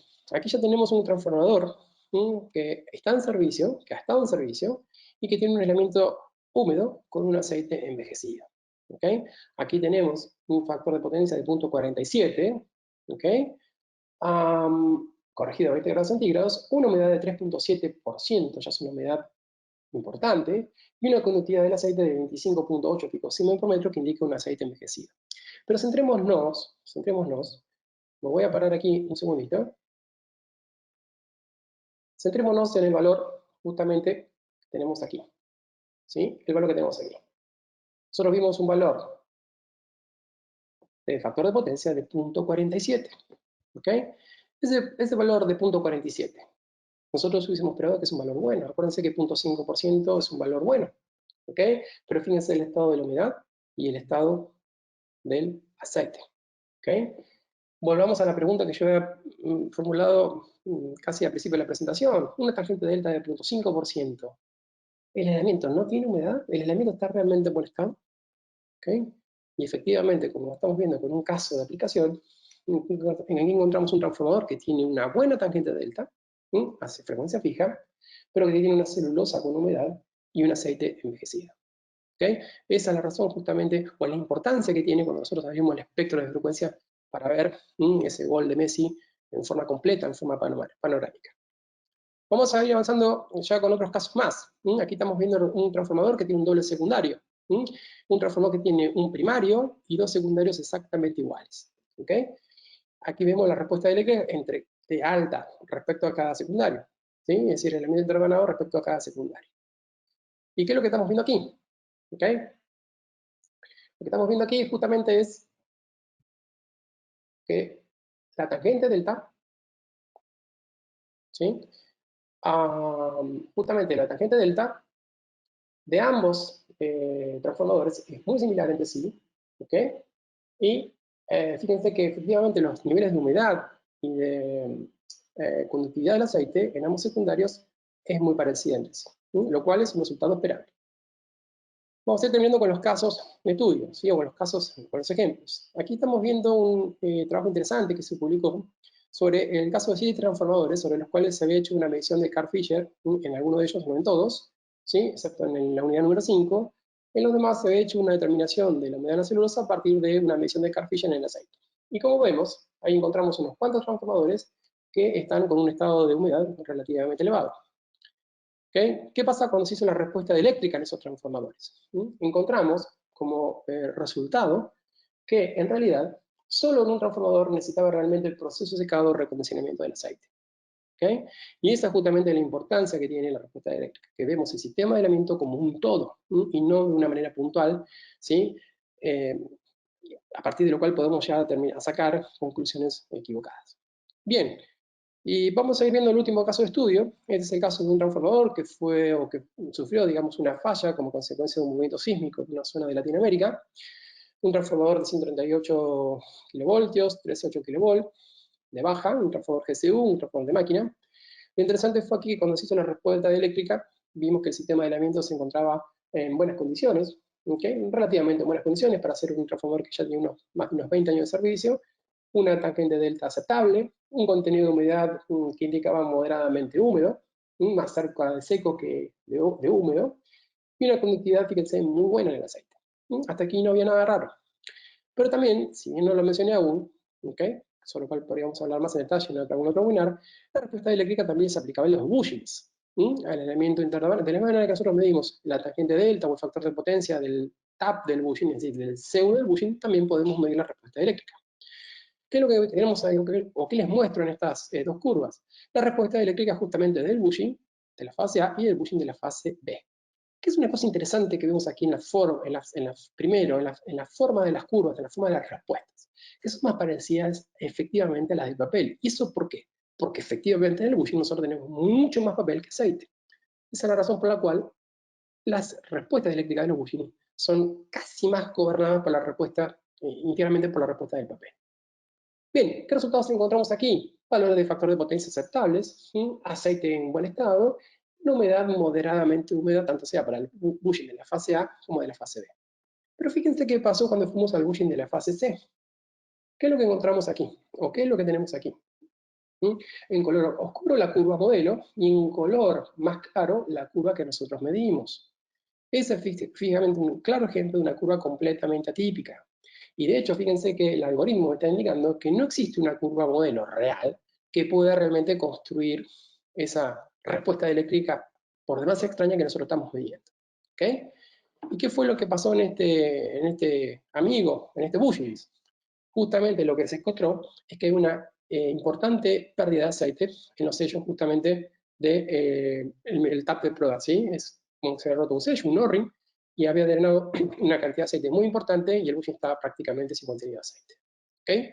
Entonces fíjense cómo fácilmente se detectó una respuesta atípica y con eso se pudo confirmar justamente que ese elemento estaba en condición de falla. Rápidamente, aquí no nos vamos a detener mucho porque ya lo vimos, como comentamos en el webinar del día pasado. Nosotros sabemos que una vez que el transformador está construido, nosotros tenemos que someter ese sistema de aislamiento a un proceso de secado previo al proceso de impregnación. Vimos que tenemos distintos tipos de secados que pueden ser térmico, vacío, termovacío, etc. ¿Okay? En cualquier caso, el proceso de secado es un proceso crítico del transformador porque de alguna manera va a dictaminar la expectativa de vida que nosotros podemos tener en ese transformador.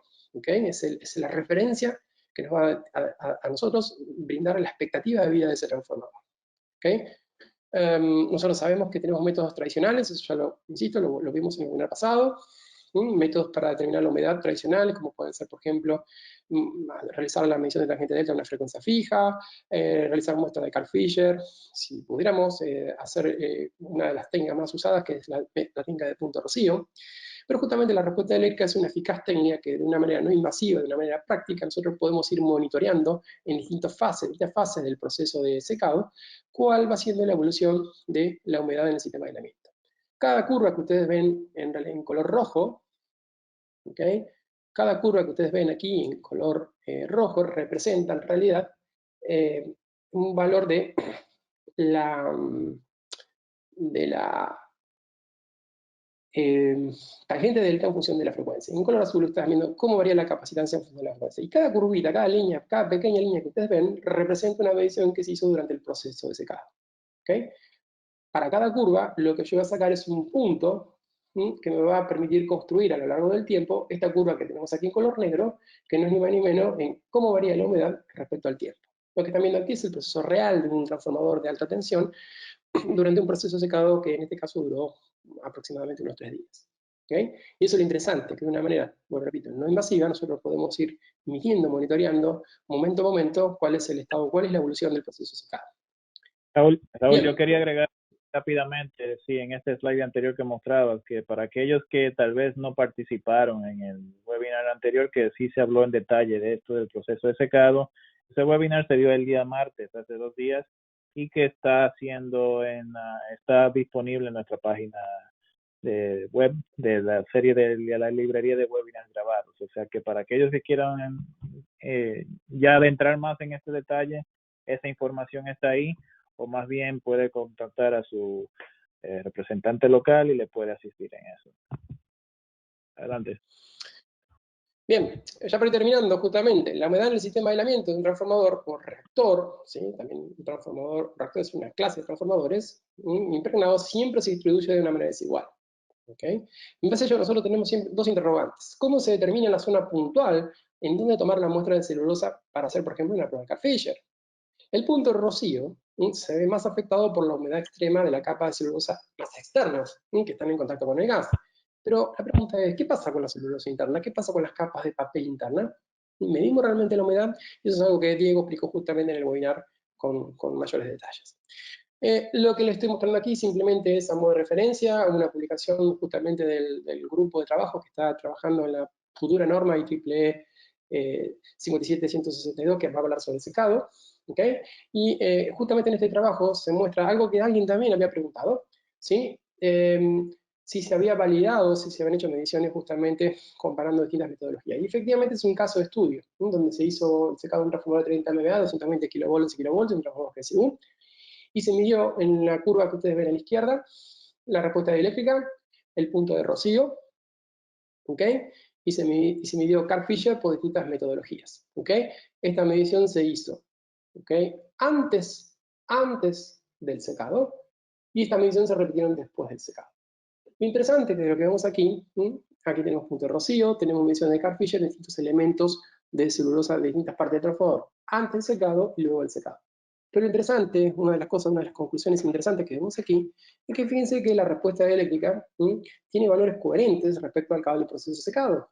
¿Okay? En cambio, si nosotros miramos, por ejemplo, el punto de rocío, prácticamente no varió antes y después del proceso de secado. ¿Ok? Eso es algo muy interesante que justamente me brinda a mí, me posibilita la respuesta eléctrica. La respuesta eléctrica se mete justamente en la parte molecular, en la parte intrínseca, en todo el modelo, todo el diseño, todo el sistema de aislamiento en forma global, en forma general. ¿Ok? Y no únicamente en una parte localizada del sistema de aislamiento. Y esa es justamente la gran diferencia que tienen las pruebas de respuesta eléctrica, que como vamos a ver, o ya comentamos, justamente hacen justamente la determinación de la humedad viendo a todo el sistema de aislamiento como un todo, ¿ok? Y no únicamente en un punto específico. Y bueno, efectivamente, como también había comentado Diego, y se lo comentamos, hay una norma que está justamente en proceso de desarrollo, que es la 57162, que va a tratar, entre otras cosas, justamente la teoría dinámica de la humedad, los métodos de evaluación de los parámetros relacionados con la humedad, qué efectos tiene la humedad sobre la vida operativa del transformador, ¿okay? Qué características o qué técnicas de secado tener en cuenta dependiendo de las características de diseño, bueno, etc. Y como bien dijo Ariel, recordemos que para mayores detalles tenemos el webinar del 21 de abril, que justamente ha sido dictado por mi amigo el doctor Diego. Bien, y para terminar, vamos con las conclusiones. Efectivamente, como podemos haber visto a lo largo de esta presentación, se mostraron varios ejemplos donde la humedad efectivamente está considerada el enemigo número uno del sistema de aislamiento del transformador impregnado en papel aceite. ¿Okay? Las técnicas de respuesta eléctrica son un método no invasivo que están orientados básicamente al sistema de aislamiento, no de otra cosa. Sistema de aislamiento. ¿Okay? Se aplica a sistemas de aislamiento impregnados, transformadores, aislamiento principal de esos transformadores, a bushings, no hablamos, pero también a transformadores de corriente. ¿Okay? De hecho, el transformador de corriente es un caso especial, un caso parecido a un bushing. Bien, las técnicas de respuesta eléctricas permiten discriminar justamente el estado de cada componente, es decir, cómo está el papel y cómo está el aceite. Ninguna otra prueba puede decirme o puede darme ese nivel de información. ¿Okay? La respuesta eléctrica tiene justamente, por ende, una mayor información, me aporta mayor información sobre el diagnóstico o para el diagnóstico de ese transformador respecto que una prueba de tangente delta hecha a una frecuencia fija. ¿Okay? También es posible realizar pruebas utilizando una tensión mayor de forma tal de aumentar la relación señal-ruido para justamente hacer esa medición que sea inmune al ruido electromagnético que podemos tener en una subestación. Sobre esto se está planificando a futuro el dictado de algún webinar donde se van a tratar específicamente estos temas. Bien, vimos que también aplicando una opción de multifrecuencia, una herramienta de multifrecuencia, se pueden acortar sensiblemente los tiempos de pruebas para justamente optimizar lo que son los tiempos y con ello la indisponibilidad del transformador a la hora de hacer pruebas.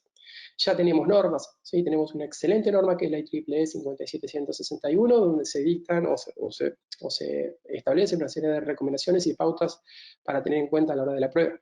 Ya hay normas, ¿sí?, de amplio reconocimiento, una norma de amplio reconocimiento para la aplicación de esta prueba. ¿Okay? Y finalmente vimos, insisto y vuelvo, lo repito por enésima vez, vimos como en el webinar pasado que la prueba o la técnica de respuesta eléctrica es una excelente herramienta para poder implementar para monitorear el secado durante los procesos de fabricación de un transformador, como para de reacondicionamiento del aceite o del sistema de aislamiento de pruebas realizadas o de tratamientos realizados en campo. Bien, y con eso terminamos la presentación. Le paso la palabra a Karen. Sí, muchísimas gracias, Raúl. Y bueno, sí, excelente información. Nos están llegando muchísimas preguntas. Antes de pasar rápidamente a contestar lo que más podamos, solamente les queremos comentar que en pantalla pueden ver la página oficial de webinars. Esta ya tiene un sinnúmero de webinars que ya están listos, ya se pueden inscribir. Y acabamos de agregar un nuevo webinar para el próximo jueves. Entonces, ya inscríbanse. Este es sobre interruptores. El título, ¿por qué tangente delta y factor de potencia en interruptores de media y alta tensión? Ese es para el próximo jueves 30 de abril, así que ya pueden inscribirse. Y bueno, también nos pueden encontrar en las redes sociales, en Instagram, en Facebook, como Megas CSA. Y bueno, las preguntas que no podemos contestar el día de hoy, las vamos a estar contestando y enviando en los próximos días cuando terminemos, estamos trabajando en esto. Entonces, ahora sí, vamos rápidamente con la primera pregunta. Ok, esta es para Ariel. Dice así: ¿a partir de qué potencia se debe realizar esta prueba de FR? Adelante. Sí, gracias, Karen. Sí, gracias por la pregunta. Antes de entrar en la respuesta, sí, desde luego, desde ya muchísimas gracias por sus preguntas y comentarios compartidos. Es realmente un desafío para nosotros poder contestarlas todas porque tenemos un número exponencial de preguntas a contestar, pero eso no es más que una muy buena retroalimentación del interés que existe en este tema. Entonces sí, trataremos de contestarla dentro de las posibilidades que tenemos, pero les pedimos un poquito de paciencia porque las preguntas, estamos ya pasando más de 100 preguntas que tenemos encima que tenemos que contestar, pero ya se la iremos contestando. Entonces, para responder puntualmente esta en particular, ¿a partir de qué potencia se debe realizar la prueba de DFR? Bueno, primero es optimización de recursos. Si tenemos el recurso disponible, la técnica de prueba de DFR, como pueden ver en el contenido del día de hoy, como en un webinar pasado, es una herramienta totalmente práctica y beneficiosa, en el cual no se limita a una potencia dada. Yo prácticamente la puedo aplicar a cualquier transformador que yo tenga. Principalmente es sumamente útil si el transformador, su sistema de aislamiento, es de un sistema de aislamiento complejo, papel y aceite, porque aquí ya involucro dos materiales distintos que responden de manera distinta desde el punto de vista dieléctrico. Entonces, aún más cuando tengo transformadores papel-aceite, es más beneficioso y útil hacerlo. Pero no hay una limitación en función de potencia. En algunas instituciones a veces esto prevalece, en fin, tal vez por el punto de vista de criticidad o importancia que tenga en la red eléctrica del transformador, o ya sea por la longevidad que se tenga en uso el activo, como también, por ejemplo, para controlar el proceso de fabricación o calidad del mismo transformador. O sea, hay un sinnúmero de diferentes parámetros en el cual podemos ver la utilidad de DCM. ¿Bien? Excelente, muchas gracias. Ok, la siguiente pregunta es para Raúl y dice así. Algunos aceites tipo éster tienen como propiedad la capacidad de captar mayor cantidad de humedad sin perder su rigidez dieléctrica. ¿Esa humedad en ese tipo de aceite también es transferida al papel? ¿Afecta al papel de la misma? Sí, efectivamente, una interesante pregunta. De hecho, los esteres, gran parte todavía del comportamiento de los esteres, tanto sean naturales como sintéticos, están todavía siendo bajo objeto de estudio y de análisis, particularmente en lo que respecta a la transferencia justamente de humedad. Pero no, aquí por la característica intrínseca que tienen los aceites vegetales, particularmente los esteres, vamos a decir en general, a diferencia de los minerales, es como que tienden a mantener más en sus cadenas estructurales el contenido de humedad que los aceites de origen mineral. Entonces, aquí todo este proceso de transferencia de humedad del papel al aceite, del aceite al papel, es diferente en realidad al que tenemos en el aceite mineral. Y por ende, una de las principales características distintivas es justamente, como bien hasta el cuerpo de la pregunta lo mencionaba, estos aceites tienen una elevada rigidez eléctrica a pesar de tener un elevado contenido de humedad respecto a un aceite mineral. Pero no, el mecanismo de transmisión en concreto de la humedad del papel del aceite es diferente. ¿Okay? Sin embargo, la respuesta eléctrica puede ser medida satisfactoriamente y poder determinar, digamos, recientemente cuál es el contenido de humedad en el papel y cuál es la cantidad del aceite. Así que sí, con eso no hay inconvenientes y se puede discernir claramente. Karen. Excelente, muchísimas gracias. Ok, regresamos a ti, Ariel. Dice así, la cantidad de agua en el aceite y en la celulosa para transformadores de menor potencia, ¿la relación sería lineal? Bueno, aquí la respuesta definitivamente podría decir que no es lineal, por varias razones. Acordémonos lo siguiente, o sea, yo tengo en un transformador una proporción de aceite y una proporción de celulosa, el cual esa relación en menor potencia, mayor potencia es relativamente cercana, pero difiere ligeramente.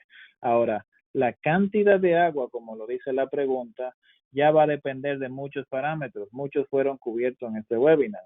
Una puede ser la calidad del proceso de secado en su construcción, como también alguna posible entrada de humedad en el ya puesto en marcha el transformador, como también el tipo de, tal vez, de control de calidad, mantenimiento, intervenciones que se tiene. Entonces, también al momento de ensamblaje, podría decir, hay que monitorear la calidad del mismo aceite que se tiene. O sea que hay muchas variables que me llevan a decir que no puedo decir que tiene una relación lineal. Karen. Ok, perfecto, gracias, Ariel. Ok, regresamos a ti, Raúl. Dice así, la humedad con la que viene característicamente el aceite y el papel en el transformador se mostró en la presentación, pero cuando hago medición de humedad y conductividad, ¿está también incluida la humedad? A ver, el modelo dieléctrico de la respuesta eléctrica, de la espectroscopía eléctrica, trabaja en forma independiente. Acuérdense que por un lado determina una curva modelo que se construye justamente con una respuesta eléctrica exclusivamente del aceite y una respuesta eléctrica exclusivamente de un papel. Se hacen las distintas combinaciones de las distintas respuestas de papel y aceite que nosotros podemos tener, de forma tal de construir una curva modelo que sea lo más parecida posible a la respuesta eléctrica que nosotros medimos. Por ende, es completamente independiente de cómo está la humedad del papel y cómo está la cantidad del aceite. Este algoritmo, la espectroscopía eléctrica, discrimina, independientemente de cuál sea el estado de cada uno de esos componentes, el valor real que realmente tiene. ¿Sí? Es decir, el valor de la conductividad del aceite y el humedad del papel, independientemente de cuál sea el valor que realmente que tenga cada uno de esos parámetros. ¿Okay? Así que esa sería la respuesta. Karen. Gracias, Raúl. Seguimos contigo. Esta siguiente pregunta dice, no mencionó si un punto de ingreso de humedad es por el respirador que contiene el gel de silicio. ¿Cuánto normalmente ingresa por ahí? Sí, bueno, a ver, cuantificar eso realmente no tengo algún conocimiento. Sí, en condiciones normales, un poco lo que se presentó en la presentación, el sistema de aislamiento en forma natural en forma de funcionamiento normal, perdón, puede generar internamente. De todas maneras, no sería una condición, digamos, admisible de que ingrese humedad por el silica gel. O sea, para que no ingrese humedad por el silica gel, si el silica gel está en correctas condiciones, es lo suficiente como para que no, lo suficiente como para garantizar que no ingrese humedad al sistema de aislamiento. ¿Sí? Recuerden que el silica gel debe ser mantenido con forma periódica, de forma de evitar justamente el ingreso de humedad. ¿Okay? Entonces, si ingresa humedad por el sistema de respiración de silica gel, realmente no estamos haciendo la tarea de mantenimiento que deberíamos hacer. En cualquier caso, si esa fuera la fuente de humedad, que ingresa humedad al sistema de aislamiento, con la prueba de respuesta eléctrica lo podríamos determinar. Pero no tengo realmente relación o conocimiento de cuánto puede ingresar, porque eso también depende de parámetros geométricos, de parámetros de diseño de refrigeración, bueno, etc. ¿Okay? Así que, Karen. Ok, muchas gracias. Bueno, de hecho nos quedamos también contigo y una pregunta relacionada a lo que estás hablando. Dice, ¿qué ventajas tiene la práctica de llenar recipientes con el gel de silicio naranja para captar la humedad del ambiente? ¿Este sirve para bajar internamente el porcentaje de humedad del transformador? No, el Real Silica Gel, recuerden que tiene la función de que el aire que el transformador utiliza para respirar, el transformador recuerden que respira, es decir, ¿por qué decimos que respira? Porque los distintos estados de carga del transformador hace que el transformador se dilate y se contraiga, ¿no? Entonces, el transformador necesita respirar, el transformador necesita, más que respirar, no ingresa oxígeno realmente, pero sí, digamos, a ver, sí ingresa en un ducto de respiración una determinada parte de aire, y lo que nosotros necesitamos es que ese aire justamente esté lo más seco posible, ¿ok? Entonces, justamente el silica gel es uno de los elementos comúnmente empleados, históricamente empleados para permitir la respiración del transformador y garantizar que no ingrese humedad. No es la única, ¿sí? Hay otros sistemas más avanzados, más precisos, como son los sistemas de membranas, etcétera, ¿no? Pero el silica gel, digamos, un poco repasando la respuesta anterior, si nosotros nos aseguramos que se mantiene de una forma adecuada, es digamos, una metodología, una herramienta que funciona correctamente. Karen. Ok, muchísimas gracias. Ok, una más para ti, Raúl, antes de pasar con Ariel. Esta dice, ¿puede explicar en un concepto un poco más amplio qué es la temperatura hotspot? Sí, la temperatura hotspot es una temperatura que el fabricante tiene como temperatura de diseño. Es decir, el fabricante sabe, por ejemplo, que si va a utilizar un papel cuya temperatura máxima de trabajos, vamos a suponer, son 110 grados, ¿qué es lo que va a hacer el fabricante? El fabricante va a diseñar, desde el punto de vista de termodinámico, un transformador que en ningún punto de todo el sistema, de todo el sistema de aislamiento, de todo el sistema de refrigeración, alcance una temperatura que sea superior a esa temperatura. ¿Okay? ¿Qué es el hotspot? Es una temperatura de diseño, es una temperatura ficticia. Y que si el transformador se diseña en forma correcta, durante su vida operativa, ningún punto del transformador va a lograr, si se diseña en forma correcta y se mantiene en forma correcta, ninguna temperatura interna del transformador va a superar ese nivel teórico, ese nivel ficticio. ¿Okay? Entonces, es una temperatura de diseño, es una temperatura de referencia a partir de la cual el fabricante diseña el sistema, vamos a decir, electrotérmico del sistema del transformador en sí mismo. ¿Okay? Esa sería la respuesta. Perfecto, gracias. Ok, ahora pasamos a ti, Ariel. Esta dice, ¿a qué porcentaje de humedad podemos considerar que el transformador está en riesgo?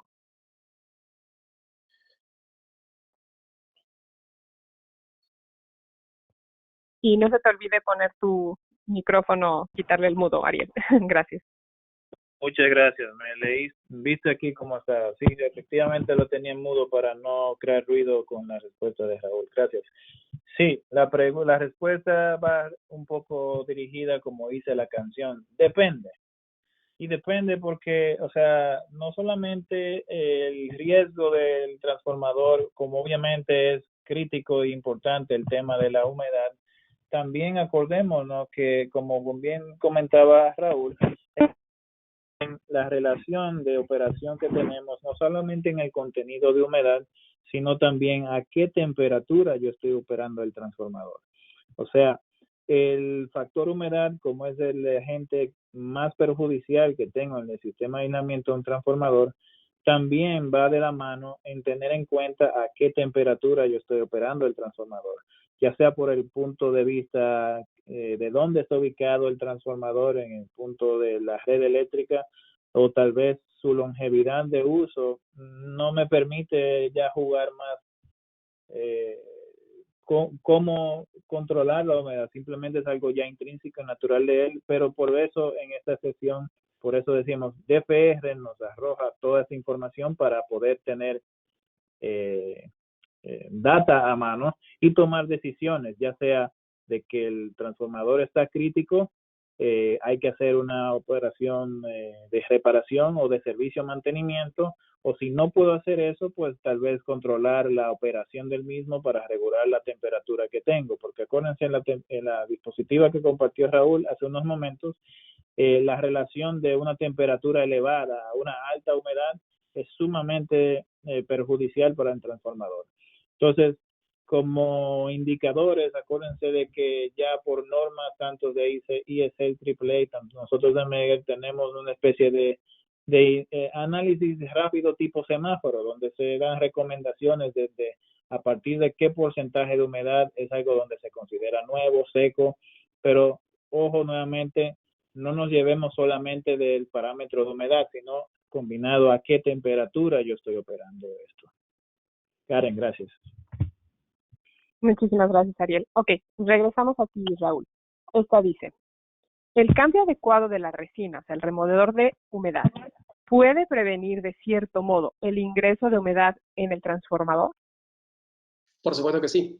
De vuelta está relacionado con las respuestas anteriores. Si mantenemos la sílica en buen estado, justamente vamos a evitar el ingreso de humedad a la parte activa del transformador. Es justamente una de las precauciones que tenemos que tomar en un mantenimiento básico del transformador.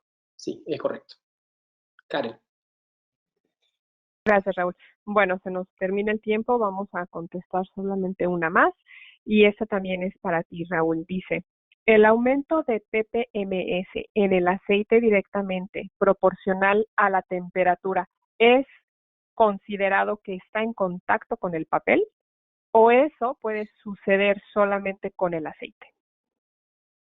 A ver, el contenido de humedad en el aceite puede en realidad, como vimos, depende en realidad de la temperatura a la cual está el aceite. A medida que el aceite se calienta, el aceite, mejor dicho, el agua se convierte en más soluble en el aceite. Eso es una de las cosas que vimos en uno de los slides, una de las diapositivas. Pero el contenido de la humedad, ¿de dónde aparece?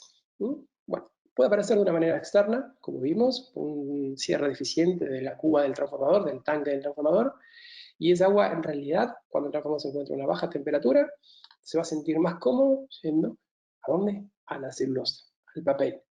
Cuando ese transformador se empieza a calentar, empieza a tomar carga, empieza a estar en condiciones de servicio, el aceite, perdón, el papel se empieza a calentar, porque la carga aumenta, y al calentarse la celulosa empieza a desprender justamente humedad.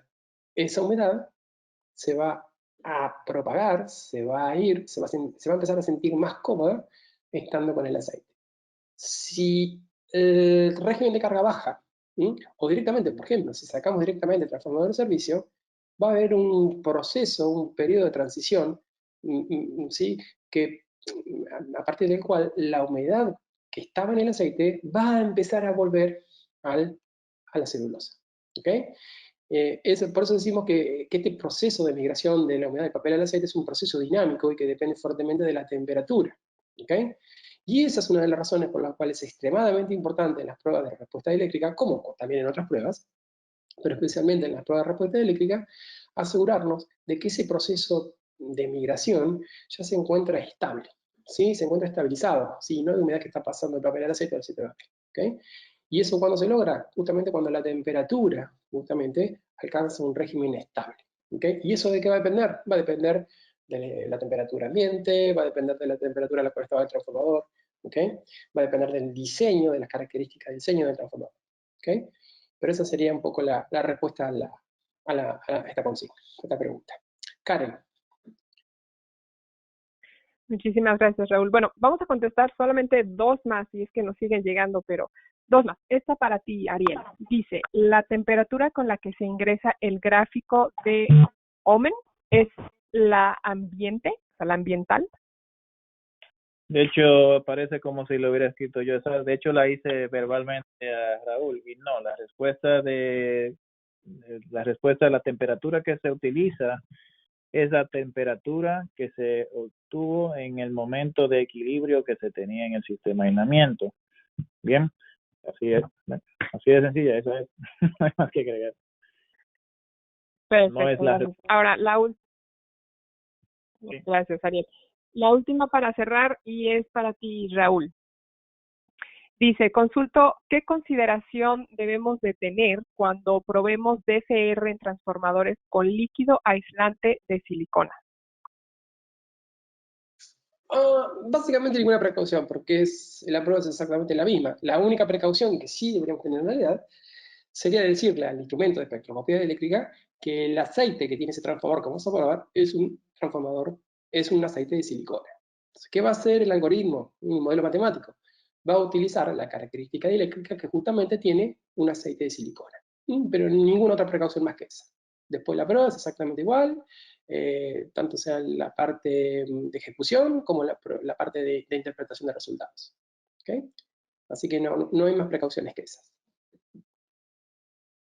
Excelente, pues muchas gracias, Raúl, y pues gracias, Ariel, y con esto pues vamos ya a terminar esta sesión, que ya nos pasamos un poco más tiempo, pero muchísimas gracias por todavía seguir participando y por seguir conectados. La grabación de este webinar yo la estaré compartiendo en los próximos días, y si quieren una copia de la presentación, por favor pueden contactar a su representante local. Igual en la página de webinar pueden ver la lista completa de su representante, o nos pueden escribir a csawebinars@megues.com, como pueden ver en pantalla. Y ya nada más les pedimos su cooperación para contestar una pequeña encuesta que se va a lanzar automáticamente al cerrar la sesión. Y bueno, con esto les recordamos que los esperamos para el próximo jueves y que tengan excelente resto del día. Y gracias a ambos, buenas tardes. Si tienen algo más que agregar, adelante. Sí, gracias, por Karen. Me despido, Ariel, me despido, Karen. Les mando un abrazo a todos los amigos y los colegas que están alrededor de Latinoamérica y el resto del mundo que han participado del webinar. Espero que haya sido productivo este tiempo y bueno, seguramente nos vamos a mantener en contacto, por lo menos en cibercontacto, en lo que queda de esta situación tan particular que estamos viviendo. Así que les mando un saludo a todos y bueno, Ariel, te dejo la palabra final. Gracias. Muy bien, muy atento. Gracias, Raúl, por el material compartido. Muchísimas gracias por acompañarnos. Gracias, Karen, por el material, el contenido, la calidad de toda esta sesión. Señores, muchísimas gracias por acompañarnos. Un abrazo fraternal a todos.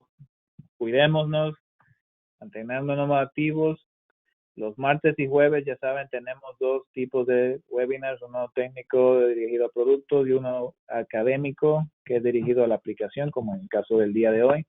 Desde ya, en nombre de todo el equipo de Megger y toda la red local de Latinoamérica, les agradecemos por acompañarnos. Ojalá y le haya sido de mucha utilidad todo este material y que pasen un feliz resto de la semana, señores. Nos vemos el próximo martes en el siguiente webinar. Que pasen feliz día a todos. Feliz día, Raúl y Karen, y feliz día a todos. Hasta luego. Gracias, hasta luego, y queda cerrada esta sesión.